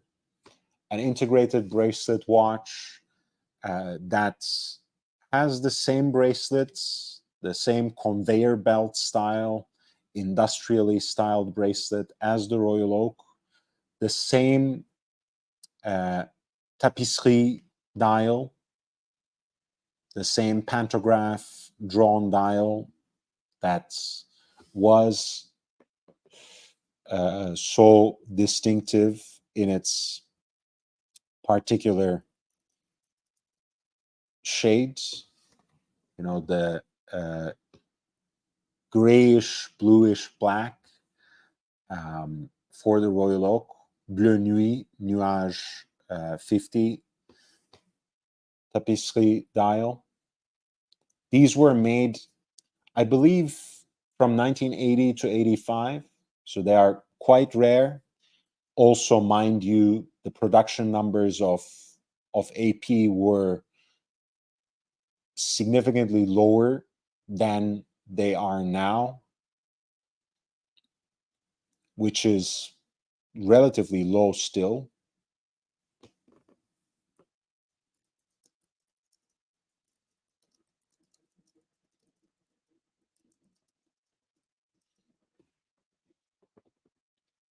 Because nowadays, AP makes, say, around 50,000 watches, maybe a little less, maybe a little more. But that was nowhere near the case in the first half of the 80s, which is the time period that we are talking about here.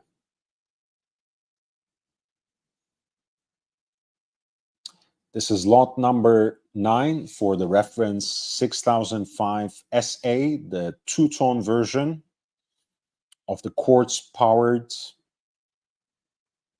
square Royal Oak.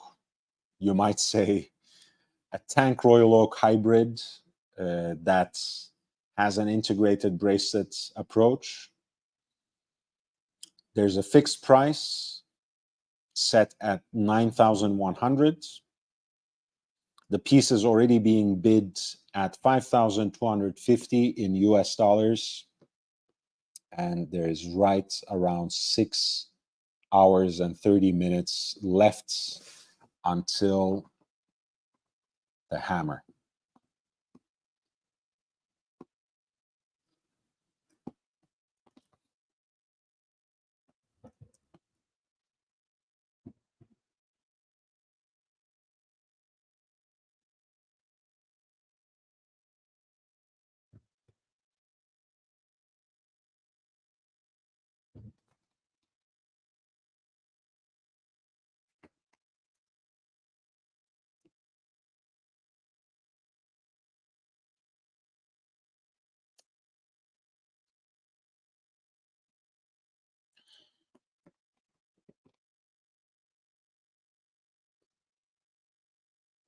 Next up, I wanted to talk about a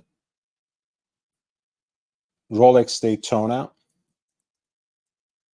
And incidentally, we will be continuing the two-tone theme, the bimetal theme. This is again a style of the Rolex Daytona that is no longer in the lineup, with the so-called racing dial, which has these oversized Arabic numerals, radially arrayed around the center of the dial. In this case, you also have a beautiful blue dial with red accents.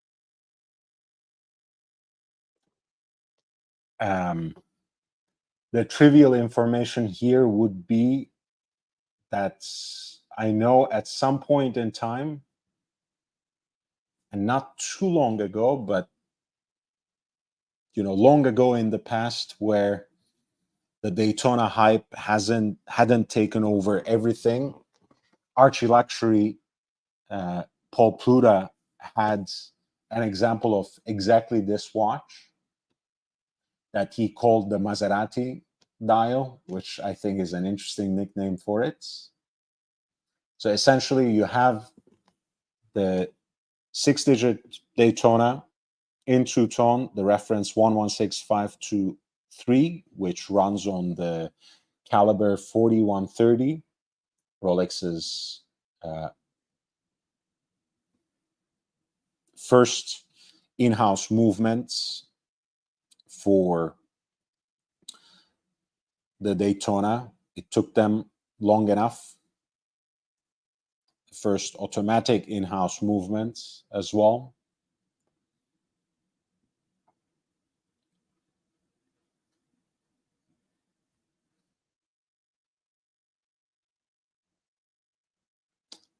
This particular piece seems to be in relatively good condition for its age. And it's about 15 years old.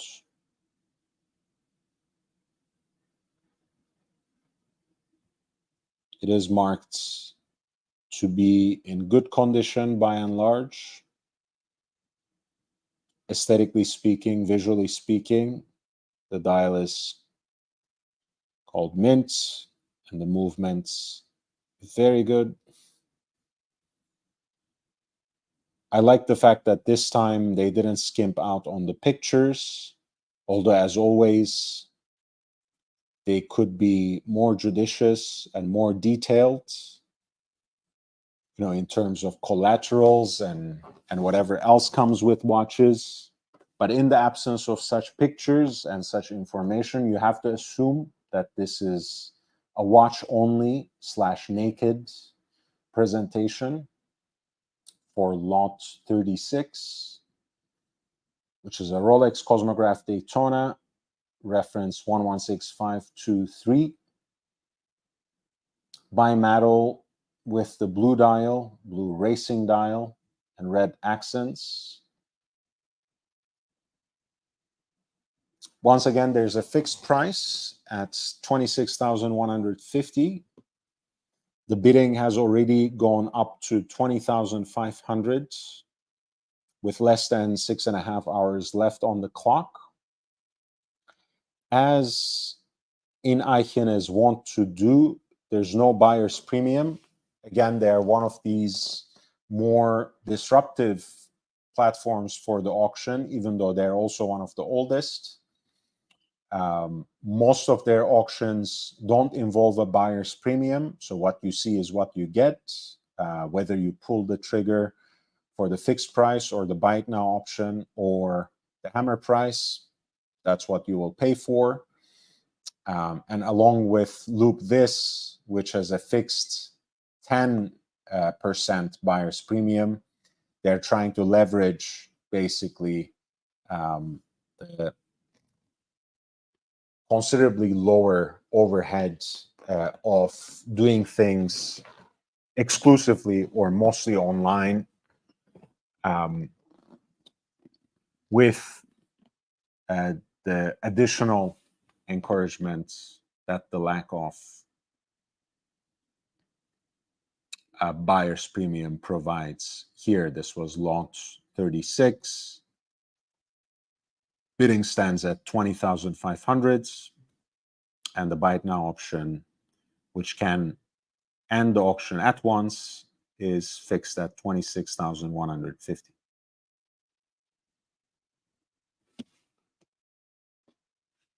JB, how are you doing, man? Not to be confused with Jake Brooks, as in simply JB. Thanks for dropping by, JB. Please hit the like button while we're at it. We have another 20 minutes or so, I think, on this live stream. So I'm gonna try to cover as many watches as I want, as I can. But if you want me to pay attention to any of the particular lots, feel free to send them in.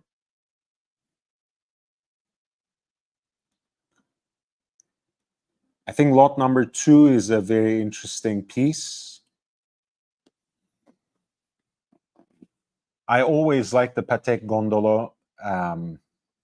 It's their rectangular / Art Deco lineup for the most part, although it takes their name from what was at one time their biggest distributor in the Americas, headquartered in Rio de Janeiro, if I'm not mistaken, Gondolo e Laborio.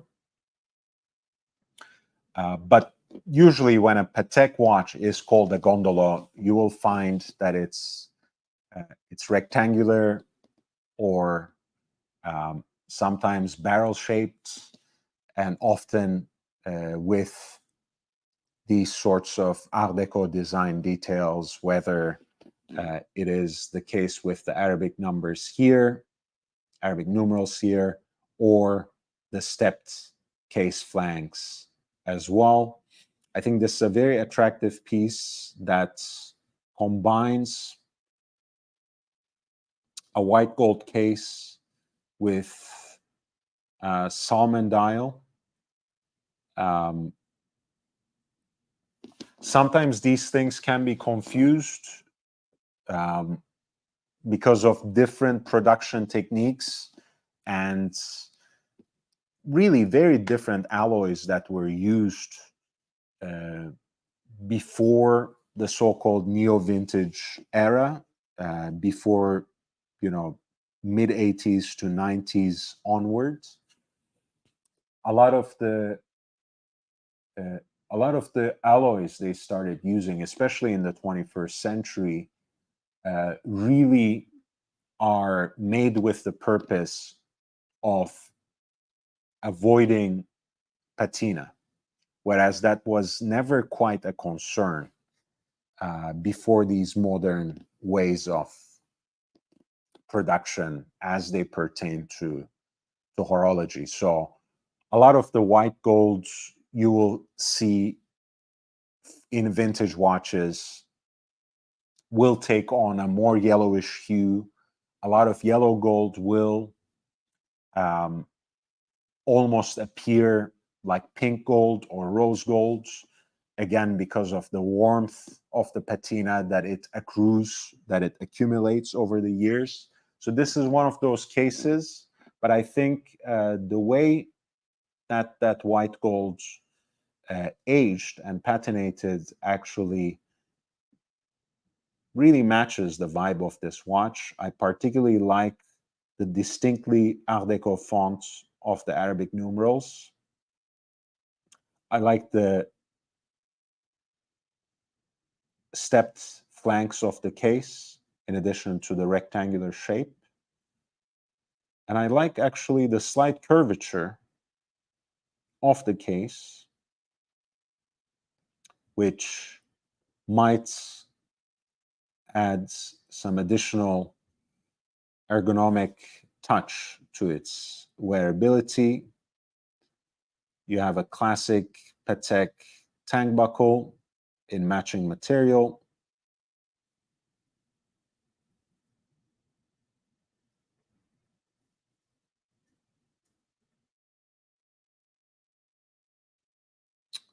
And this is a piece that is currently being bid at 8,550 with less than 6 hours and a half left on the clock.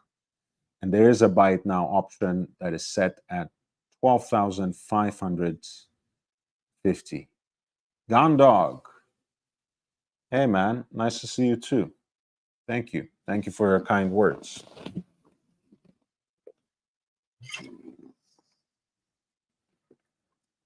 Yeah, this is I don't know, I'm just in the mood for these kinds of vintage gold watches these days. So maybe I'm biased, but this Patek Philippe Gondolo reference 5024G for white gold is to me one of the more interesting watches in this selection. It might actually also present a decent enough deal. The condition of the watch, the case specifically, is far from perfect, but to me, actually has a very interesting kind of patina.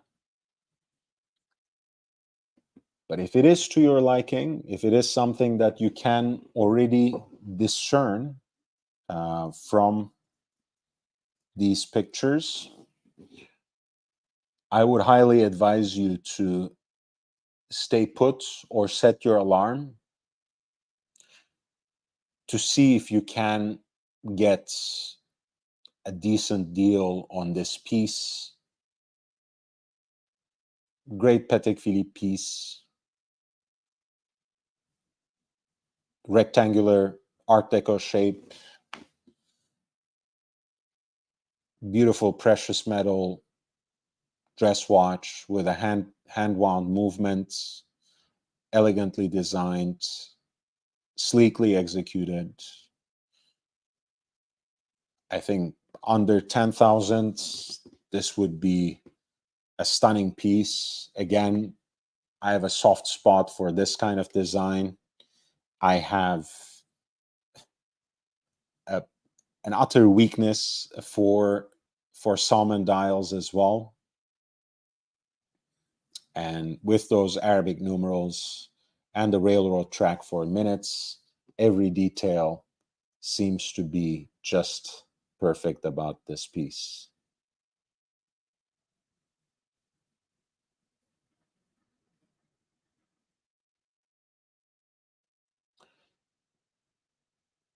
If lot 2 reminded us a little more of Reverso, the next gondolo that we are looking at lot 3 looks like a Tank Louis.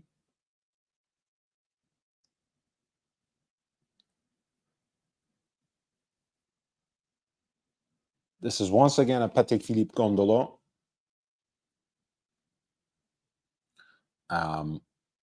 An almost one-to-one quote-unquote copy or example of a Cartier tank, reference 4269, in yellow gold with a black onyx dial that has been executed with a minimalist approach. So you just see the Swiss mark at 6 and the signature of the brand at 12 o'clock. Dauphine hands that match the yellow gold of the case and seem to be jumping off of the black semi-precious stone backgrounds.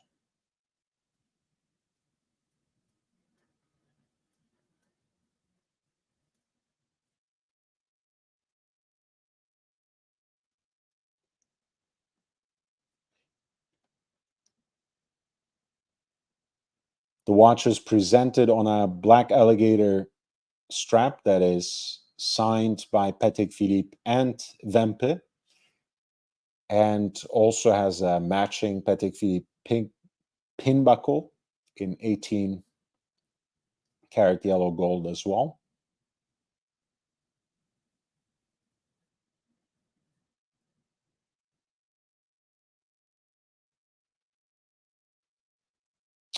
And there are no close-ups of the crown, but I'm guessing, since it looks quite black from here, that the cap on the crown is also an onyx cabochon, if I'm not mistaken, but I couldn't be sure since they don't have a closer look on it. It might also be sapphire.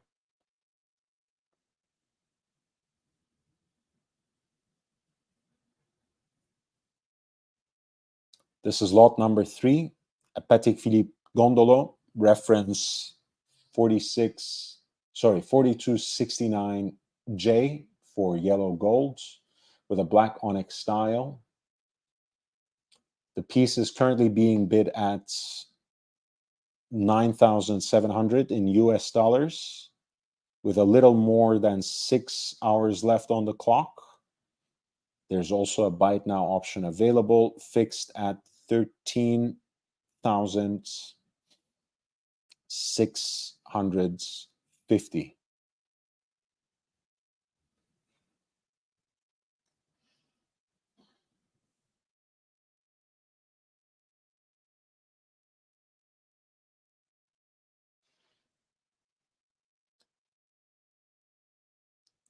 Lot number 4 is a pre-moon Omega Speedmaster Professional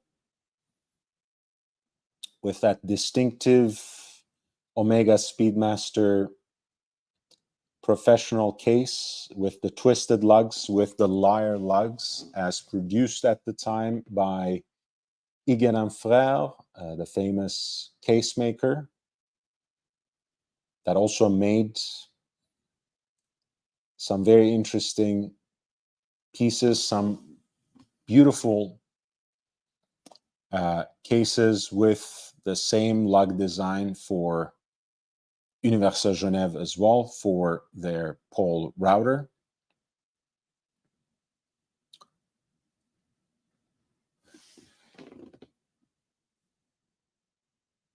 This is a piece that's distinguished by the dot over 90 on the bezel.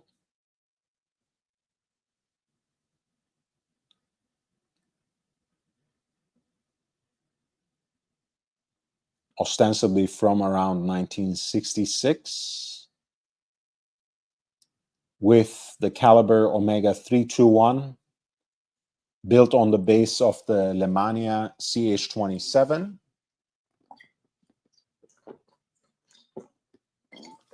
That famous base that gave us, of course, the movements that powered the hand-wound chronograph movement, that powered the Moonwatch, but also it served, the Lemania CH27 also served as the base of generations of Patek's perpetual calendar chronographs, such as the 3970 or 5970, and also many, many other chronographs by Patek, by Daniel Roth, by Breguet, by many, many others. And even AP too, they had a beautiful chronograph tourbillon movements, actually, that they built on the Lemania CH27 base. And that was a movement that they used in a number of different ways, but also in Royal Oaks as well. I think AP's version, or AP's lingo, let's say, jargon for that movement was 2889, I want to say. Caliber AP 2889 should be the chronograph tourbillon built on the Lemania base.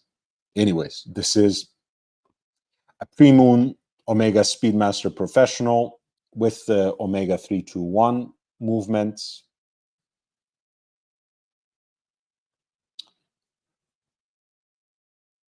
Seems to be in a very honest and attractive condition, to be honest. So it's quite charming in its way. Comes with an archival extract that's pretty recent, by the way, with the signature of a new head of brand heritage.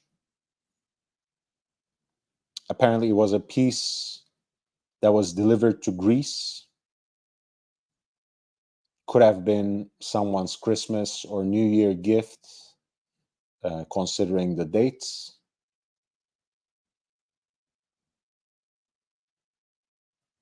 This is lot number 4 for a vintage pre-moon Omega Speedmaster Professional. With a little more than 6 hours left on the clock, the piece is being bid at 18,200 as we speak. But there's also a buy it now option that can end auction at any point in the next 6 hours, and that is fixed at 21,600.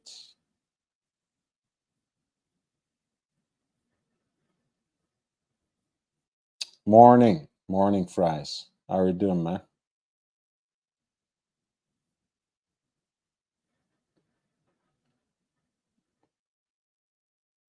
Lot number 6 is the Royal Oak Jumbo. In its original guise, this is the reference 5402 ST.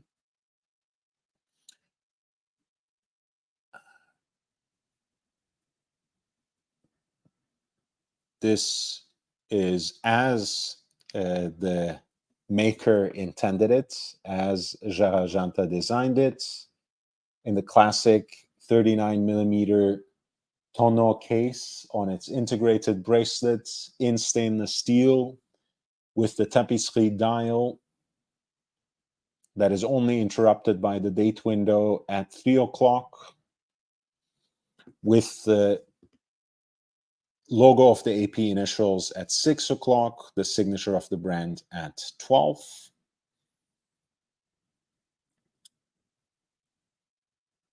With the indices that match the rounded shape of the hands, ever so slightly more elongated than later designs and iterations. And of course, the lack of an exhibition case back, which has defined the presentation of the Royal Oak Jumbo since 1992, means that the original is even thinner, even more sleek. To me, even more attractive for that reason, from a certain perspective, because it is only 7 millimeters thick, wears wonderfully close to the wrist, and of course, being such an original design at the time, such a brutalist approach to design at the time, it still remains in line, therefore, with that sleekness, with that thinness, with AP's established reputation of making fine, extra thin watches as well.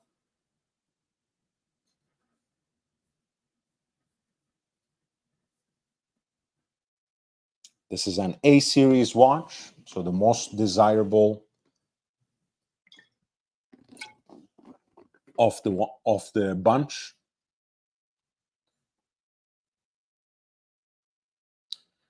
With a little more than 6 hours left, lot number 6 is currently being bid at $44,350 in US dollars. The fixed price is $73,900.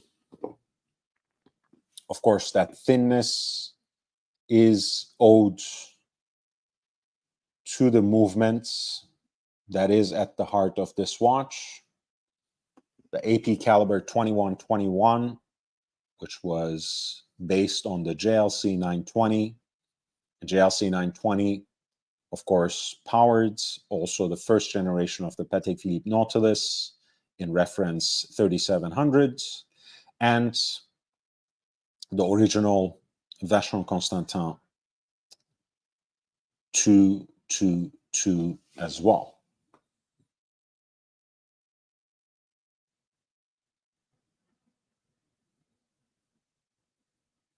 All right, I will do 2 more watches because we are almost there at midnight. I think I will do one of these owls, which is another take on the Royal Oak that I really like. Incidentally, I like them a little more in the earlier examples that have the finer pattern, the petite tapisserie on the dial. And I even prefer them in two-tone, but we'll go with this opaline white dial. And after that, I think we'll do the Papillon 10th anniversary and call it a night. Lot number 7 is the AP Royal Oak day dates and phases of the moon. Because of the dial layout that we were just talking about earlier, which has a tinge of an anthropomorphic human-like shape. This watch is usually called the owl by the collectors because it does look like an owl as well, the combination of the 2 subdials with the indicator for the moon phase. The reference number is 25594. As was the case with many of the interesting complications in a bygone era, this was a model that came in the mid-size Royal Oak, which was much more popular at that time than the Jumbo. At least it was sold in larger numbers, let's put it this way. But then again, the Jumbo was always a relatively limited production watch, so there are many reasons behind this.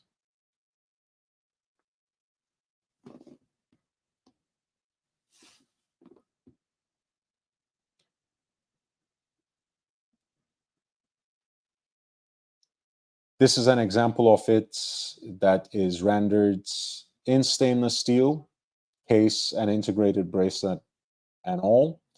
And it's so-called Mark II, again, which is most immediately distinguished by, one, the size of the quote-unquote the waffle pattern, the larger tapisserie, and the signature of the brand, the font of the signature of the brand.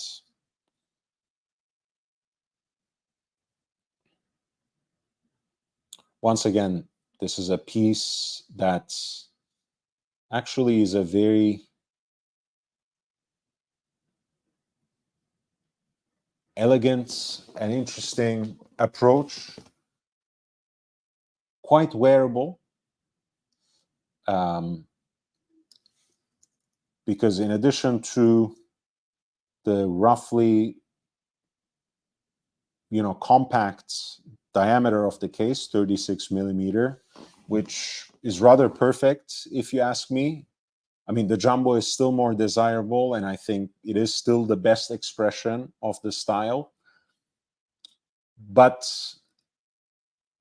on the integrated bracelet / with the elongated barrel-shaped design of the case, the 36 in Royal Oak, I think, wears a little bigger than that. I'm sure you have heard this many times, but I would say the 36 millimeter Royal Oak wears more like the Rolex Daytona, at least up until the recent generation.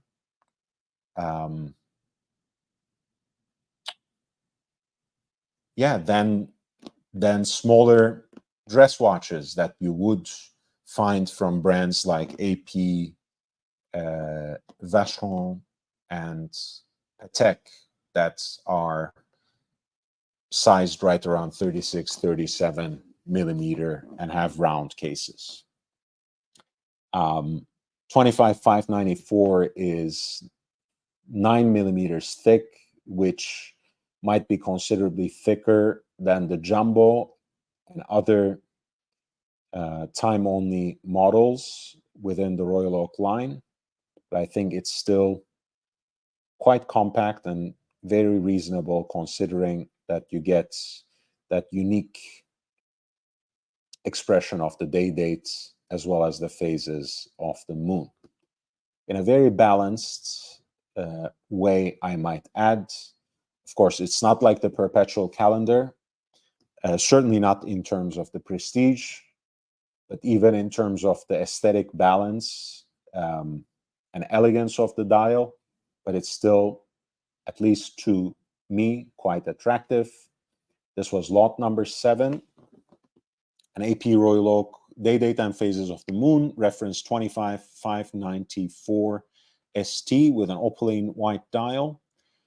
With less than 6 hours to go, the piece is currently being bid at $22,750 in US dollars. There's a fixed price for the buy it now option, which can end the auction at any point in these 6 hours. That is set at $29,550. No buyer's premium involved once again. Fat win back ban. Wow, a blast from the past. I have not seen you in the chat for such a long time. Long time no see indeed. I am doing really well. Nice to see you. And thank you for your contribution. I appreciate you. With that being said, the last watch of the day, we will come back to cover perhaps the results of this auction and the results from the Elton John auction. As you guys know, I was the first on YouTube and really on social media, broadly speaking, to cover this auction. I will drop the link to my preview of all the major pieces from that auction in the chats.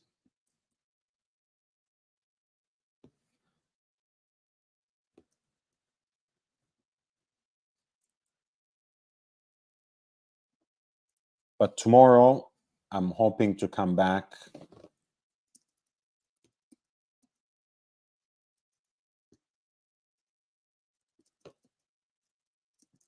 tomorrow night to talk about some auction results, including the watches from the Elton John collection, as well as perhaps results from this. This is a piece that has been sold at the fixed price. It had a starting bid of 28,450 in US dollars. Someone pulled the trigger on it, used the buy it now option that was fixed at 51,150. I think this once again testifies to the fact that watches that ride on the hype train, that have taken on a certain kind of shine, that have been really set apart by the spotlights, can still find buyers, can still attract some interesting, at times seemingly outsized demand. Of course, Daniel Roth is one of the pioneers of independent watchmaking, one of really the first names that took a stab in establishing an independent brand and putting their own names on the dial of watches. When Daniel Roth, perhaps unwillingly, broke off from Breguet, that was facing the danger of extinction, really, in the late 80s. I think you can really only count Gérard Janta, who was operating in a similar manner as an independent maker. And of course, if Gérard Janta's credentials as a designer are impeccable, I think Daniel Roth has always stood and still stands at a different level when it comes to his pedigree as a watchmaker. After all, it is Daniel Roth who has given us, beyond his own brand and before his own brand, the modern revival of Breguet, which is a topic that I covered on this channel many times, but most recently, of course, as part of my Rare series, references and auction results. And that was the episode 4,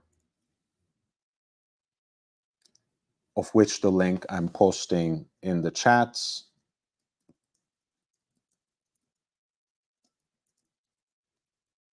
Please feel free to watch these earlier videos at any time. I would love to hear your comments and drop your likes in advance. Trust me, you will enjoy it. But all this goes to say that the Daniel Roth Papillon was actually, in a way, the last of a kind and a beginning of the end for the Daniel Roth brand.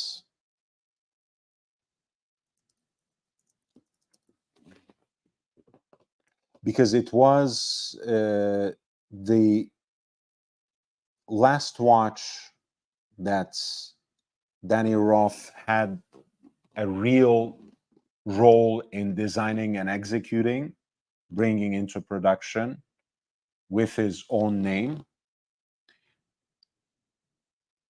Up until this day, Danny Roth works in his own Le Sentier workshop, which is basically in the attic of his own home, producing, I think, 2 or 3 watches per year under the Jean-Daniel Nicolas brands, 2-minute tourbillons that are offered alternatively in violin shaped case or a round case.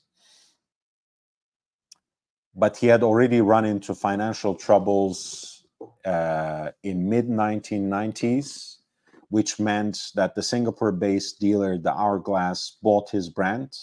At that time, they also bought, or around that time, they also bought the Jarajanta brand as well. And in 1998, to celebrate the 10th anniversary of the Danny Roth brands, they came up with this jump hour piece, the papillon, the butterfly, taking its name from the distinctive multi-leveled design of the dial. At the conventional 12 o'clock, you have a trapezoidal opening for the digital display of the jump hour. At the very center of the dial, you have a subsidiary dial for the seconds.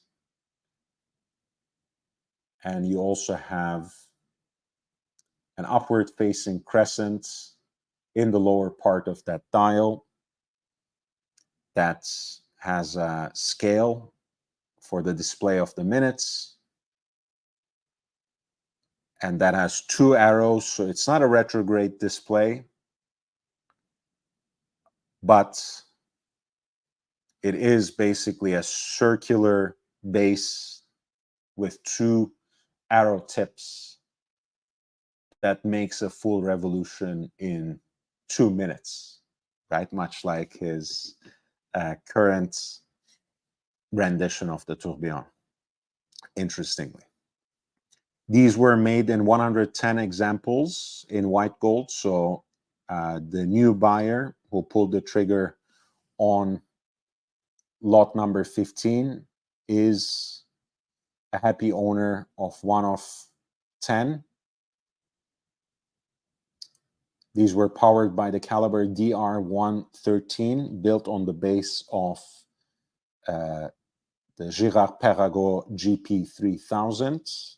As you can see, much like the approach that he brought to Breguet, these dials are distinguished by their multidimensionality that is emphasized and even dramatized by the various patterns of engine-turned designs, decorations on the dial. Here you have the hobnail design for the most part, but for the subsidiary dial of the seconds, you also have a wave motif, and of course, the heat-blued stainless steel hands, both for the pointers of the minute and the seconds hands abide by that Breguet aesthetic that has been established and reinforced by Daniel Roth himself in the 70s and the previous decade.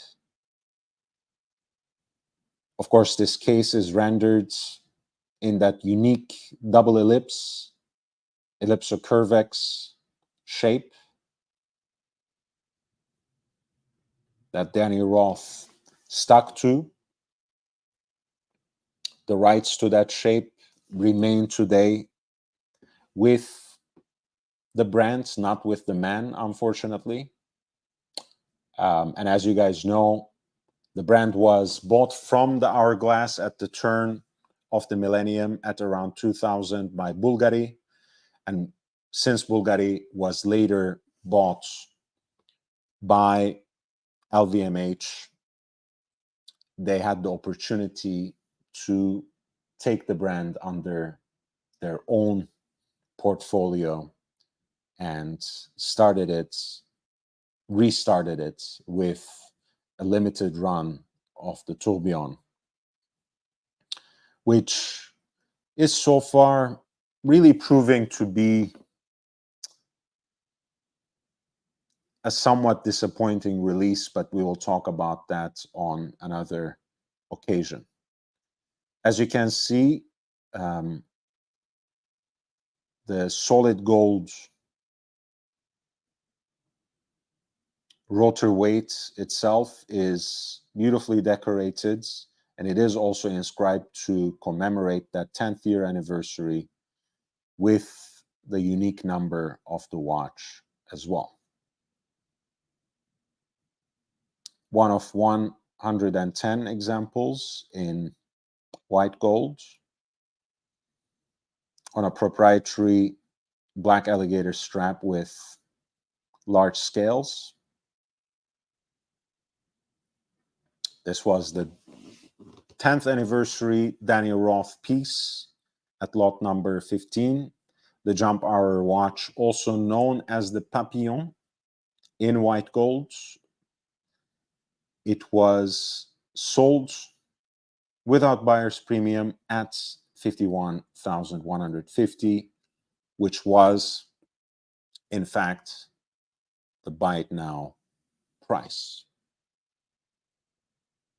All right, that was, in fact, the last watch I was going to discuss today. Thank you again for your interest. Thank you for your presence and support. I particularly appreciate those of you who have contributed, who have supported this live stream with your super chats. Fat Windback Ben, Dexterious, Jake Brooks, and Ali Reza. Ali Reza was also kind enough to gift 5 memberships, which brought 5 new members into the fold. I want to remind you once again that the exclusive content that is available to the members has been expanding. I'm uploading now 4 videos per week and not 3 that are only available for the members. And that sort of exclusivity will expand with this archival content, but it is also going to go well beyond that with time. So I hope that can serve as a small encouragement. Again, for a smaller channel, for a growing channel, your likes, the comments you leave under the videos, for example, after this live stream ends, are just as important.